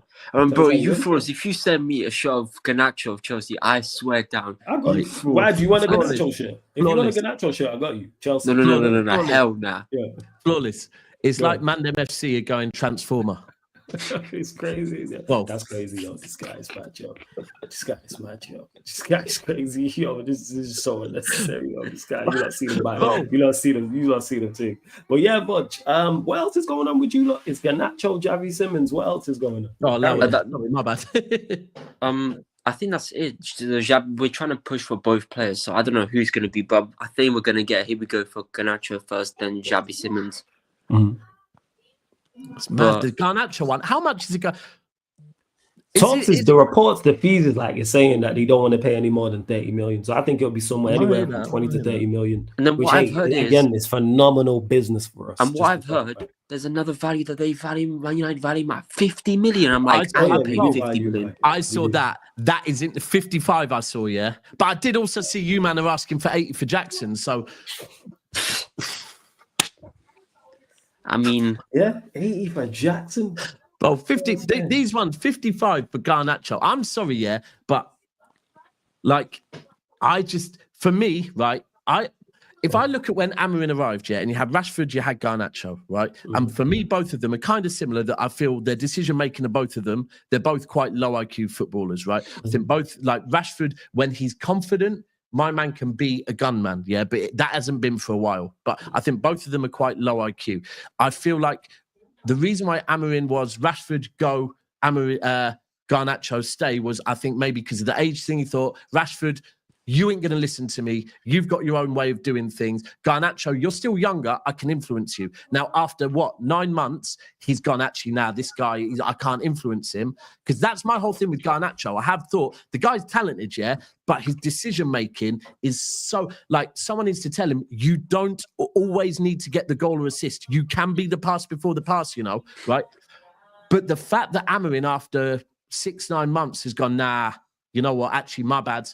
I can't change this guy.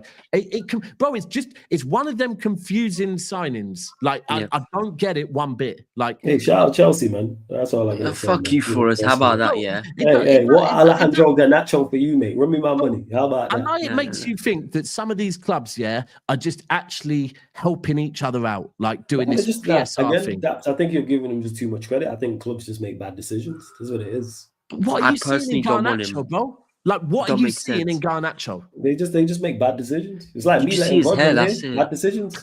See his hair. Man, see his hair. Well, that was a bad decision, though. To be fair, Like, it's awful to echo Paul's username, by the way. I'll get to your super chats in a second. But like they're talking 25, 30 million. That's what they're saying. Bro, even with Højlund, the amount that Milan. But I'm hearing Milan are like loan him with a buy option. We'll talk about it more. Wait, did I start it? Wait, 1 second. 25 million buy offer. The amount it is. Yeah, here we go. Yeah, AC Milan are working on a deal to sign Højlund. United want 40 million. Milan are prepared to do a loan with a 35 million buy option. Højlund wants to stay, but Manchester United prefer to sell. That's from my Ben Jacobs. Big up to Paul every single time. If you get 70 million for Garnacho and Højlund, yeah, that's if we get 7 million for them combined, I'll be over the moon.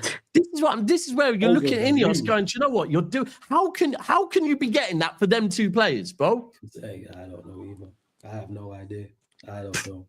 Yeah. Do you know what? It's just, I don't know why I've been signing him because I know for a fact he's not going to play. He's not going to play. No. You know, I heard that you lot look good tonight. Cass watched it. Apparently, you lot look proper good tonight, Chelsea. Oh, Esteban, bro, that's what I heard. Yeah. Talk about it, watch. Because did you watch it? I'm guessing you watched bro, it, Esteban and Palmer linking up, bro. They were cooking. They were just on it. That's what João Pedro again scoring a goal coming off the bench. Okay. Jamie Gittins, he looked good. Jamie Gittins looked good. Almost nearly got an assist. I'm saying you got João Pedro, Neto, Gittins. Yeah, Neto looked good as well. Hey, man. Neto as well. Okay. And they'll start bringing do you know what I've always wanted Neto to do well because I thought Neto when he first got to Wolves when he was like 18 cold, yeah, and then that injury. In fact, I think he had pretty much back-to-back injuries when he was flying. Like I thought he was going to be at Liverpool by the age of 20, to be fair. And it's taken him a minute to get back. But I think all these players you're bringing in now, this is where you're going to unlock Cole Palmer that little bit more. I think this Pedro Palmer link up. Bro, and then plus you think about you got Delap as well, who likes to pressure people as well. Yeah. Delap, Delap's a good baller, you know. Delap is a very good footballer, bro. Very, very. I think unfortunately, it's going to be a bit difficult with him because of the other play, like with Pedro coming in and hitting the ground like that. But Delap, bro, we know about him, and the Cole Palmer Delap Lavia link up at City was sensational. So. See what you're doing over there. They both form the City. It's going to be interesting to see. Vudge got Chelsea winning everything, and you Vudge. No. How about you shut up? No. So you have it now, is it? All right. Okay. I never said that. Hey, Vudge, we got predictions next week, so it's going to be interesting. I can do it right now if you want me to. No. Wait, you know what I'm saying? Wait, next week. Where do you think you get in the Champions League, though? I reckon we'll get knocked down the quarterfinals. I think if you get Donnarumma, because personally, if I was Chelsea right now, I would with him. Bro, I don't see why you are not being linked with him more, right? We were trying to get McNann, and I was just like, I don't see it happening. With who Chelsea are, imagine Chelsea that are that team in Europe, over recent years, If you go and get Donnarumma, bro, the Champions League could happen. I swear down, because you are a team. Definitely capable, 100%. Yeah, you're this team. Like you showed it in that final against PSG. Like I've got to say, Maresca, because whatever Maresca told those players, because everyone was writing you off. It was PSG that literally were going to win everything. I didn't predict us to win it. I said the flawless either quarterfinals, semi-finals, we're going to get knocked out. I didn't predict us to win it. But it's that, bro. That final shows this weird Chelsea mentality in knockout tournaments because like he pretty much made your players just forget his PSG, forget all the hype you've heard about PSG for 6 months, This is how you play against PSG. Play like this and we'll beat them. They did that and you beat them. Like, and I just think I think you're maybe a goalkeeper and a centre back away. Yeah, you had a goalkeeper or a centre back to them, and then that changes their whole output. I think they do have enough elsewhere. I hear you on that. And with Colwell getting injured, maybe they go on Simon. Because I don't see Wesley Fofana being fit for the whole season. Yeah. How old is he now, by the way? I think, I think he's like 20 something probably. Because he's had injuries forever, innit? Like he was cold before that injury at Leicester. My man was cold, but he's only 24. 24. Wow, yeah, so he's 24. So he's got time where if he can get back up to speed and get to that type of level, then and hey, Daryl, quit hating, man, and let AC Milan run us our money. Hopefully it's not a loan and it's permanent for Mr. Rasmus Højlund. You know what I'm saying? Højlund, Garnacho out my hey man, I could shed real tears of joy, man. Shed real tears. For me, they've got to be the two that you want out of your club the most. No, the list is as long as you round gaps. You know what I'm saying? Like, pick a Now, name and number. for me, bro, like Pick a name and a number, man. I'm sure Maguire. I'm sure Maguire's in your list, yeah, but like my list is longer of who I'd want to get rid of than who I'd want to keep. I can't stand this lot. I really can't. I can't. I despise them with a passion. So are you on the bandwagon of if you get Belieber, you can push one of whether it be Arsenal, City, or say Chelsea out of the top four? No. Oh, no. You're not. No, we just no. I'm fully aware. Not only do we need more players, I'm also aware of the manager that we have. We were just talking about Chelsea and how Maresca helps with what they've got going on. It's like people don't understand. Managers can be the difference with that. Now, if you had phase one, man, you had a goalkeeper and you had a competent manager, that's a whole different conversation. Yeah, Maresca. Like, I know it is. Like we've seen what Maresca's done. Bro, it's 2-1 to Maresca Arteta. Despite your shortcomings in regards to plays like Sanchez, for example, on the pitch, like Maresca still managed to work around that. But yo, Vudge, gonna get to this last call, so big up, man. Every time, yeah. I'll catch up with you soon. Love. Blessings, Vudge. Big up. It is. Big up Echo Falls for the 2 super chats as well, man. He says, this was Pep. He says, I want to suffer when I don't win. I want to lose sleep. I want to feel terrible. When you win, the wine tastes sweeter. This is from 2 months ago. Does it sound like he's lost his mojo? I don't think he's lost his mojo. I think Pep's just a madman.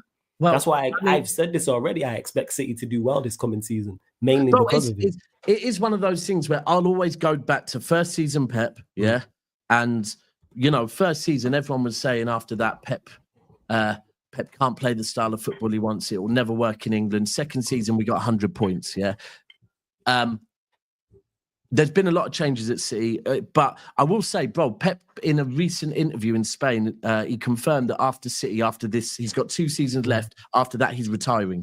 Oh, he said he's retiring, okay. Yeah, bro, from football, he said, my body feels like, because remember, he's had them back issues and whatever, he's had the personal issues. He said, I feel like a 77-year-old, the pressure on me, the fact of I've got, like, I need to take time out to look after my health, look after my family and whatever.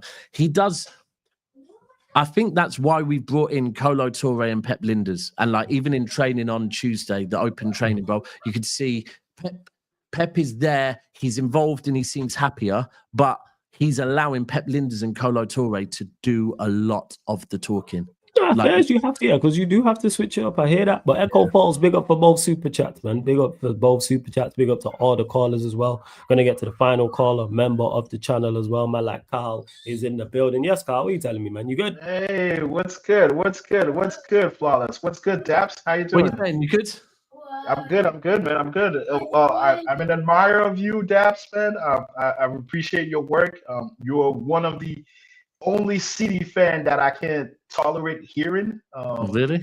Some can't, bro. A lot can't. So thank you. Appreciate it, man. Like sometimes I feel. Hey, Carl, we're just getting a little bit. Hey, Carl, we're just getting a little bit of feedback from you on the mic.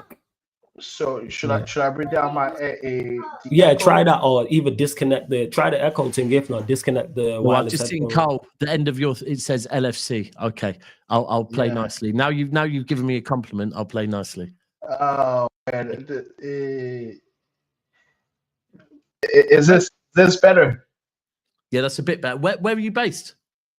Well, Toronto, Canada. Okay, where? Cool. Right. Toronto. Yeah. But I went to Toronto.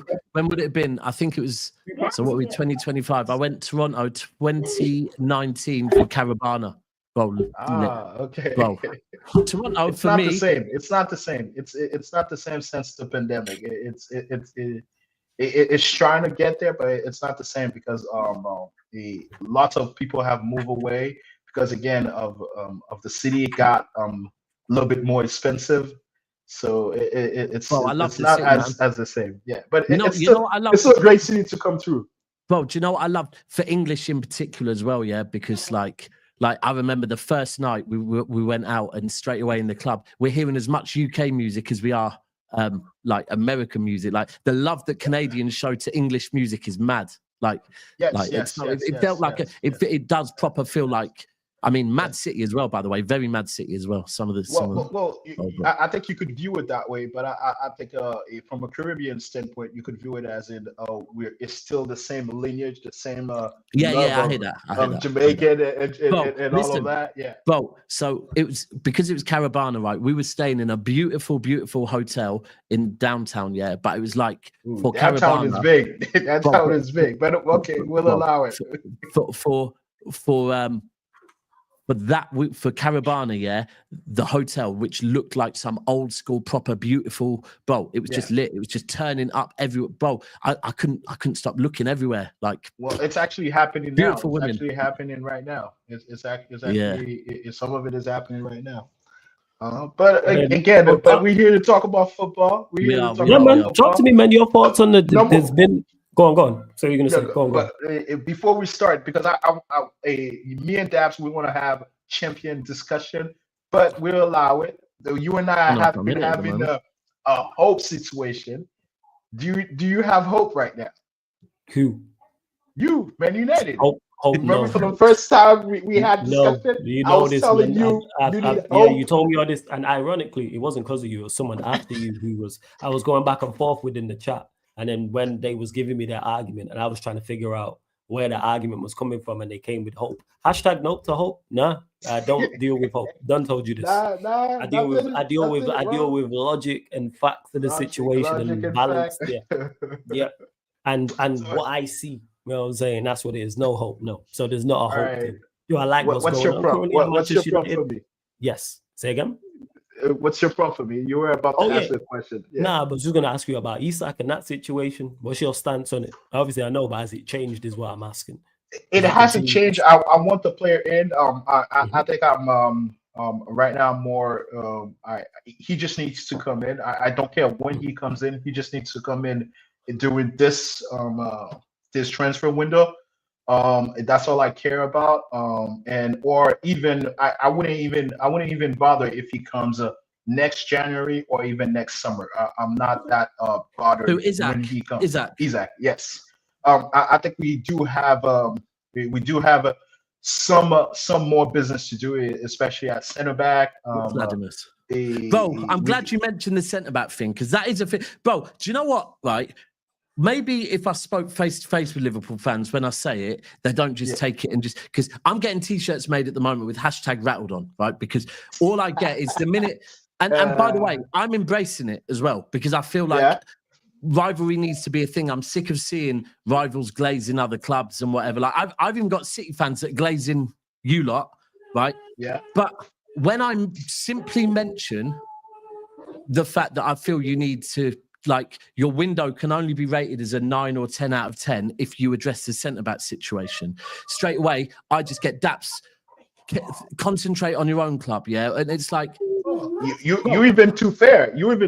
I'll probably rate it as a 7.5 if we don't get the centre-back. Because I think right now that the two glaring holes in our team are centre-back 1 and 1B is another striker. The thing is that the only reason I'm willing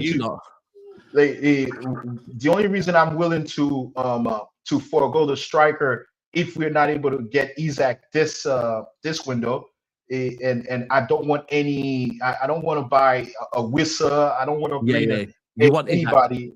Yeah, I want Isaac. That's who I want, and because he will be a successor to Mo Salah. I believe he has the talent.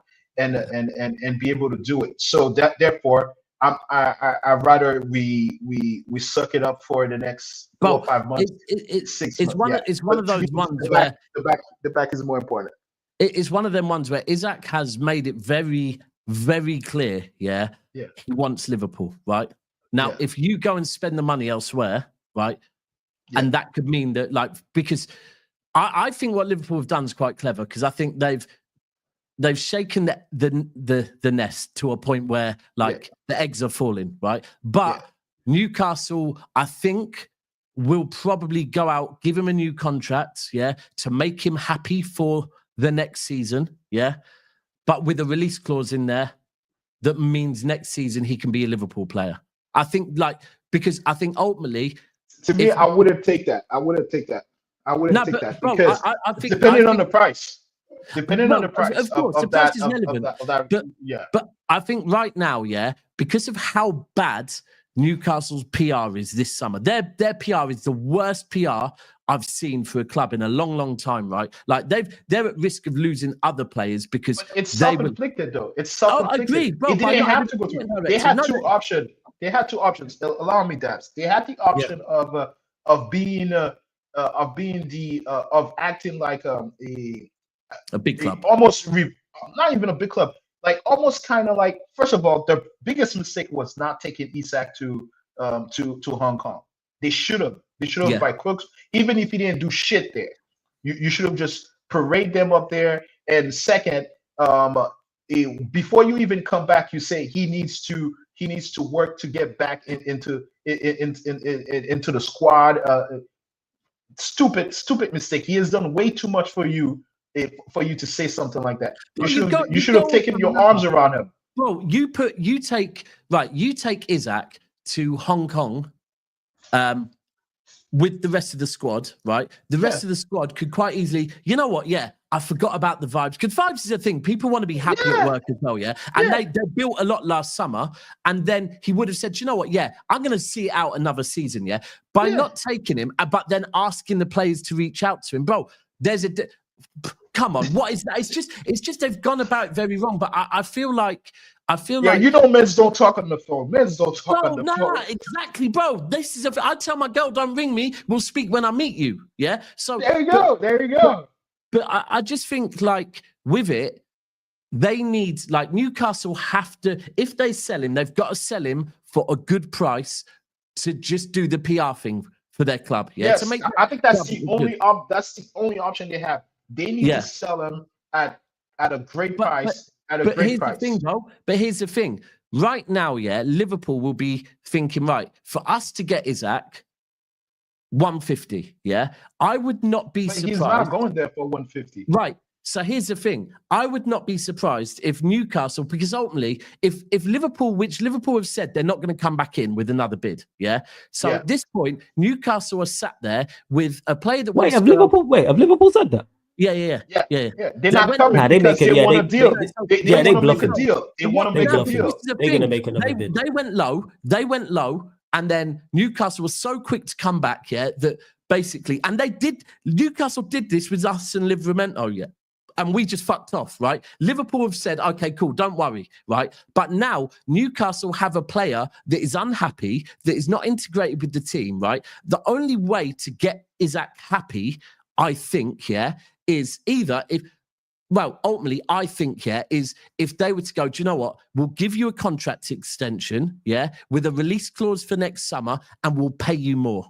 An extra 50 grand a week for the next year. And then next summer, we'll put a 110, 120 release clause, and you can go to Liverpool. And Liverpool will look at that and go, do you know what? Yeah, cool. No problem. We've just saved ourselves 30 million and we'll get you next summer. I think that's what will end up happening. I think he'll end up being a Newcastle player for a season. But the thing is that for me, from a Liverpool perspective,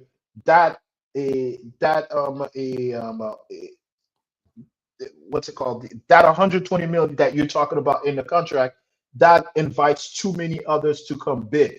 I don't want the competition, especially when all of this boo-ha is happening right now. Yeah, I hear you. Right now, what I want to do, because what does it matter? I pay 120 now and I pay 120 in next summer.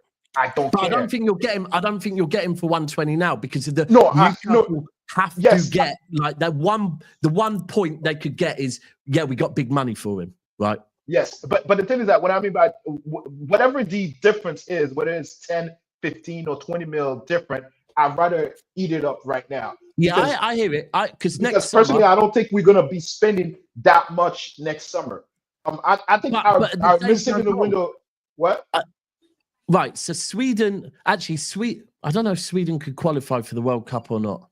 I don't know if they could. Yeah, Sweden can. It's not there yet. I don't think you guys are there yet for Europe. No, I don't think they're there yet, but they could do. But so But I do hear you because I keep saying next summer, and everyone says Barcelona have no money, but next summer is the summer before Barcelona open their new stadium, So there will be a fucking huge commercial injection into Barcelona next summer. Yeah. And I think Isaac and Barcelona, with Lewandowski given one more season, straight away, they'll be there. And it does make it more difficult. So I hear you. I don't know every club's financial position. Maybe this summer it was mostly the top 6 club in England who had all the money, who had all that money to spend, all that they were a bit flexible with their budget. To me, I think we need to get him now and get him now.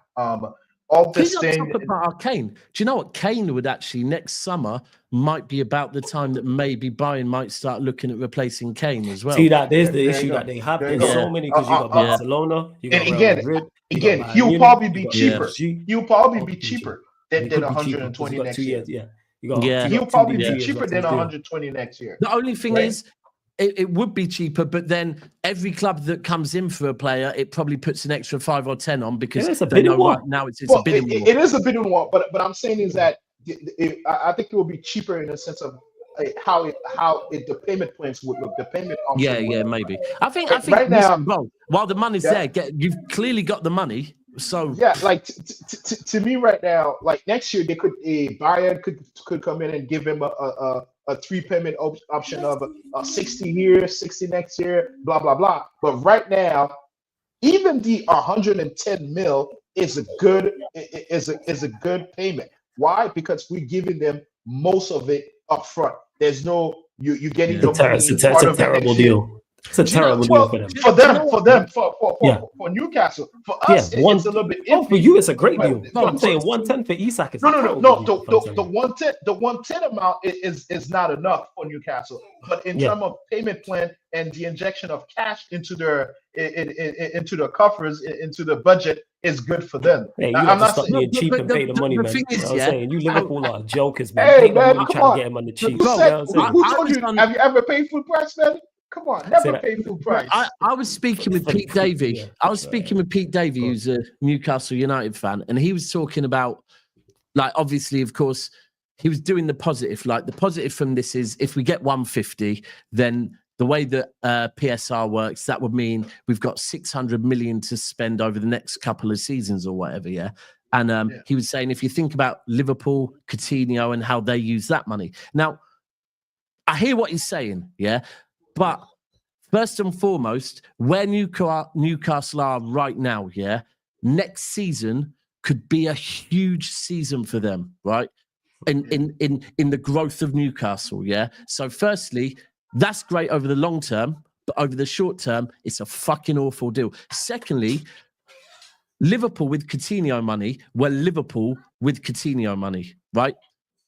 We've seen Newcastle this transfer window. But Newcastle they're shopping at the wrong market. Newcastle, yeah, they are. Bro, that's what I'm saying now. Newcastle at the moment, with all the money in the world, yeah, they're not able to get players over the line. So it's kind of like, you can't compare yourself to Liverpool with Coutinho money, because Liverpool still were Liverpool. You are still Newcastle. And at the moment, you need to go back to looking for these little gems like you were doing before. Because at the moment, you haven't got that pool to go out and get, like, bro, we're seeing Mbeumo choose United over them. Yeah. To me, the biggest mistake in that transfer market was when they were talking to Ekitike, and then we told them, quote unquote, go get him. Yeah. Here we go get him, and then sell us Isaac, and then you try to do the we're gonna switch you the whole situation is that we're gonna let you go bid, and then once you get the player, because the player, they probably found out that the player prefer Liverpool. They found out the player prefer Liverpool. But the player didn't say no to them. The same situation at Sesko. The player probably did say no to them, but they're like, but we prefer Liverpool. Well, do you know what? I can tell you this factually. So the James Trafford to City news came out on a Friday. On the Wednesday, I got told that James Trafford was at the England goalkeeper training camp, right? And someone there had told someone I know that City had contacted James Trafford, who was already close to agreeing terms with Newcastle. City contacted him and basically said, we're interested. Yeah, so before you sign anything with Newcastle, we're interested. Newcastle straight away knew he don't want us, he wants City, and pulled out. And this is, bro, the biggest thing is they've done the whole transfer window with no football director. Yeah. That is where a football director would step in and smooth things over, yeah? And they're doing that at the moment with no... And this is why I've been saying to Newcastle fans, I get PSR, I get it's difficult for you lot, but you're not helping yourself by going into a transfer window with no sporting director. Like, because you're already Newcastle United, yeah? You're up against teams like Liverpool, United, Arsenal, City, teams in London. That's a bigger pool than the Northeast. And without a sporting director, they've moved very amateur. Very amateur. Very amateur, because even in that transaction, we talk about Ekitike, what they should have done is that Liverpool come in and say they want Isak. And then you said, okay, you're going to bid for Ekitike, but you bid low. It's not even that low, because we didn't get him way much than you, because even when we bid for Ekitike, we started with a lower amount than you. Yeah. We started with a lower amount than you. We started with 63 million. And then after that, we decided 63 million plus some add-ons, so it reached 7 million pounds, 75 million pounds. But after that, we just left it there for a bit, for a day. And then Newcastle got a little bit giddy and started, you know what? They step out of it. And then by stepping out of it, and then after that telling us, no, you're not getting Isak, we said, okay, cool. We increased our bid, not by that much, but it's almost the same amount that you pay. We just give a little bit more add-ons of 69 plus 10, and then we got the player. You could have done that. You could have done that. You could have done that. You could have done that, and then we could have told the player, we're no longer interested. It's too much for us. It's too much for us. We could have lied. And then 2 days later we buy Isak from Newcastle, and then everybody would have been happy. But it's got to a point now where, like, PR is a thing. Like right now, Man United's projects in May and Newcastle's projects in May were worlds apart, right? Yes. Now they're not, right? Now they're not. Now they're not even well apart. Now they're totally different. They're totally different. They don't look the same. You can't even compare them. Like, I know Livramento, off the back of the whole Isak thing, turned around and said, I need a meeting with you, Eddie. Like what? Because, and I have no doubt Bruno, Tonali, all of their top players would have been saying, like, I thought we were building something. We were going to strengthen and kick on next season. Like, this is really, really bad for them. And it was definitely the plan. It's just that they did shop in the wrong market. They fucked, and with no sporting director. It's just suicide. Like, it's suicide, man. But listen, everyone's just, bro, Flawless, you started this, yeah? I said this on Never a Foul. Yeah, people always blaming us. It's crazy. If you're in a school playground, yeah, and you watch the nerd bully someone and get money off of them, yeah, then you're like, well, if the nerd can bully them, then bro, United started it. You lot went and beat them, and then everyone's going, oh, if United can get players off this team, all of us can get players off this team. It's just, I don't know. I do feel for Newcastle because I like Newcastle's fan base. I don't feel for him. I don't feel for him because to me, my biggest gripes about this is that it's the whining and the crying of we're about to lose our biggest player. Everybody, Madrid has lost big time players. Barcelona has lost big time players. We have lost big time players. City has lost big time players. Everyone does.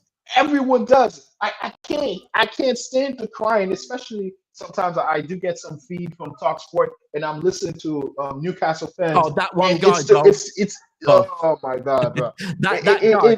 You know what? I feel for that guy, yeah, because that one guy that I think that was about 7 or 8 months ago, but every time Newcastle lose out on something, that clip is going viral again. You are a meme for life. He's like, you are a meme for life. And here the thing is, speaking of memes for life, you know what I'm saying? 16 out of 10, here we are, people. By the way, can I just say, the two girls below us are looking 16 out of 10s today, both of them.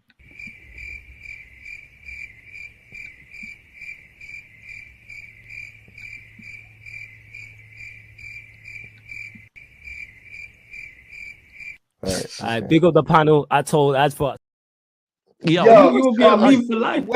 I was watching that, fellas. That is the biggest reason why I started watching your channel. And for some reason, I was watching that live, my brother. Flawless. I felt embarrassed for him. Bro, the I turned silence it was off. mad. I turned it off. I stopped watching. The silence was crazy. I stopped watching. But that is a definition of when proof that simping does not work, yeah. And I promise you, this isn't simping, yeah. Hold tight, Jan. But I'm just asking for my brethren. Just asked me who was the one. Who was the other one before Jan? Eleanor. She's called Spurs fan. Was that Eleanor? Wow, she looks very different. Well, she looked. Was that Eleanor. old? Was that back in the day? Yeah, that's an old clip. That's from that's like 2-3 years ago. 2-3 years ago. Yeah, it's like 2-3 years ago. That clip. Yeah. My guy, man. I remember, Flawless. I just ran and turned off my laptop and I just left, man. I just left. I was that embarrassed, man. I was like, bro, we're just here to talk about football, man. Stick to football, my guy. If you slide in the DM, I'm like, slide into their DM. It's less embarrassing because we all have done it. That we all clip have is slid hilarious, into man. DM.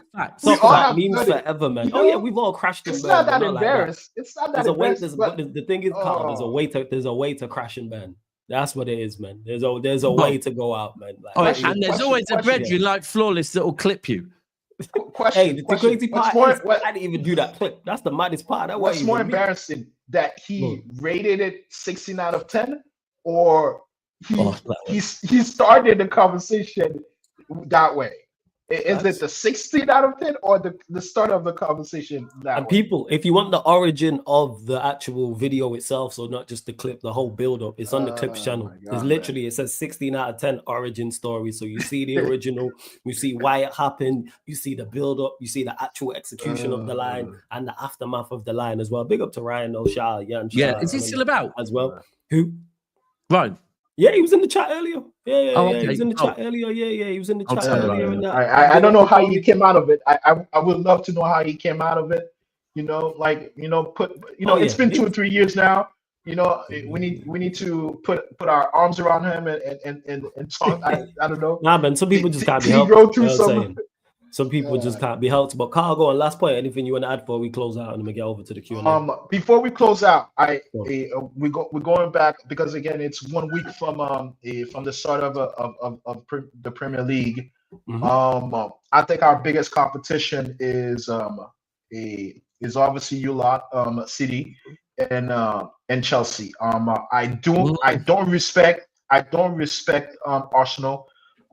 Because I just think I'm tired of the talk. I mean, I got a bunch of Arsenal friends, I have a bunch of Man United fans, and I'm the only one in the group who's a Liverpool fan. I just can't listen anymore. I can't listen to the excuse. I can't listen to the what they're gonna do next. So I'd rather, as much as I can, I'd rather push them aside and give someone and open my mind to someone else.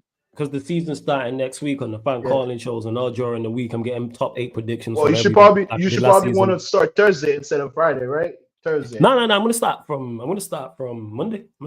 Get everyone's top 8 predictions. Yeah. From Monday, I'm gonna get everybody's top 8 predictions. You can clip this one. If you could clip me with this one, I'll allow it. I just want to know anyone's capable. Brother, that's what I'm saying. I'm letting you know right now. So we'll finish first. I think City will finish second. Third, Chelsea. Fourth, I guess Arsenal. Fifth, I'll give it to. I would have given it to Newcastle a month and a half ago, but I think they're too disoriented. They don't know what they're doing. I will give you that. I will give you that position. Flawless. I'll give you fifth. Sixth, I'll go with. Say again. Who? United fifth is currently constructed. United fifth. All right, cool. We'll delve into that. I think that you will. I think you will score more. And then I don't think your issue has always been defense. I think your issue has been to score. I think you have improved that part of a lot. So I think you'll finish fifth. I think you will be a very surprised. You'll surprise a lot of teams. I don't think you're the same team as last year. I think you'll be very hard to beat. But I don't know if you'll be a great team yet, but you'll be very hard to beat.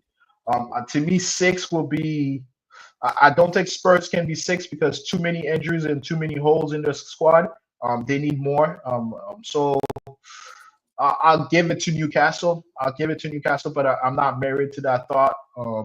And Don't then remember, we're gonna get your permanent ones, which I write down next week. Yeah, but Don't worry right about now, that. I'm a yeah. yeah, because I But did that way. you know, Last season I did that. 7 Don't and worry 8, about it. I haven't really thought about that. But Yeah, man, you got time. but that's It's all how it good. should look. That's how it should look. It's all good. And hopefully we run away with it, because I don't know if you remember, I told you that I want to run away with it the same Yeah, way that we won in see- 19 and 20. Yeah, I can see the name, because- man. Future quadruple Yeah. winner. I know your MO. You ain't gotta tell me. I'm fully aware, man. I'm saying All right, so future quadruple. that's my point of view. That's my point of view, Daps. I know you just talked to your brethren, your fellow brethren, and tell them you can't allow us to do a back-to-back, but I think it's time. I think it's time for us that we put a step in this, and then to show you that this has been a 2-team race for the last 15, 20 years. We gonna find out. I think that's our intention. Bo, you're the favourites. Before you go, You're Carl, the I'm gonna let you go. Yeah, I'm happy to be the favorites. I don't know if any of yeah. Liverpool you met Definitely the was been a little bit shy, but I'm always happy to take that Hey, you know what? so to speak, that all that work, you know. Yeah, Prime. It's Yeah, all yeah, right. yeah. We'll talk, but that makes sense because I do them both. I always do them. For those that don't know, I always get predictions from everyone the week before or the week of the Premier League starting, and then once the window closes as well, because obviously a lot can change in that couple of weeks as well. But Carl, big up. Gonna let you go. Yeah, blessings every time. All man. right, Big no, up, blessings my guy. to supporting, you, to you, Daps. You Love guys have a Big up. great night or a great morning already. So Yeah, bro. I just realised the time. Big up. it's Blessings, 12. man. It's 12 Carl, for you guys. All right, Big thanks, up, man. My Have guy, a great people. day. Big Have up, a great big night. up. Big up to all the members who called in, man. Salute. Like I say, this show runs every single Friday, 9:30 p.m. UK time. Fan calling show. Talk Your Ish. This is the members edition of it. So this one's for members only. But the one on Mondays at 10:30 p.m. UK time, that's open for everybody to call in. Doesn't matter where you're calling in from. Doesn't matter who you support. Doesn't have to be a Premier League side. As you've seen, people from all across the globe have called in. But the content is not stopping people. We're going to be redirecting to the Q&A people. So I'm sure I'll be joined by more of the man. Then we got this Garnacho to Chelsea agreeing terms. AC Milan interested in Hoyland as well. I'm sure there's plenty more. I'm sure there's more information and more news you lot want to ask us about as well. So feel free to. But big up to all of the callers again. Big up all the other members. Big up all the regulars in the chat. Big up all the mods. Big up all of the new people. Shout out to Daps as well. Make sure you subscribe to of course, anytime. Make sure you subscribe to Never a Foul. Links in the title. Make sure you subscribe to We Are the South Stand. Both links are in the title for both channels, so go subscribe. And big up again to Echo Falls for both super chats as well. But don't go anywhere, people. Like I said, we are literally redirecting over to the sports Q&A right now, which has just gone live, people. So but before you leave here, hit the like button, subscribe to the channel. As soon as you head over there, run up the likes on there and get your questions in particular members as well. So love to everyone that's locked in. This has been Talk Your Ish, the fan calling show, members edition, live on the Sarcasm City TV YouTube. Thank you very much for tuning in and see you lot in 2 minutes. Big up.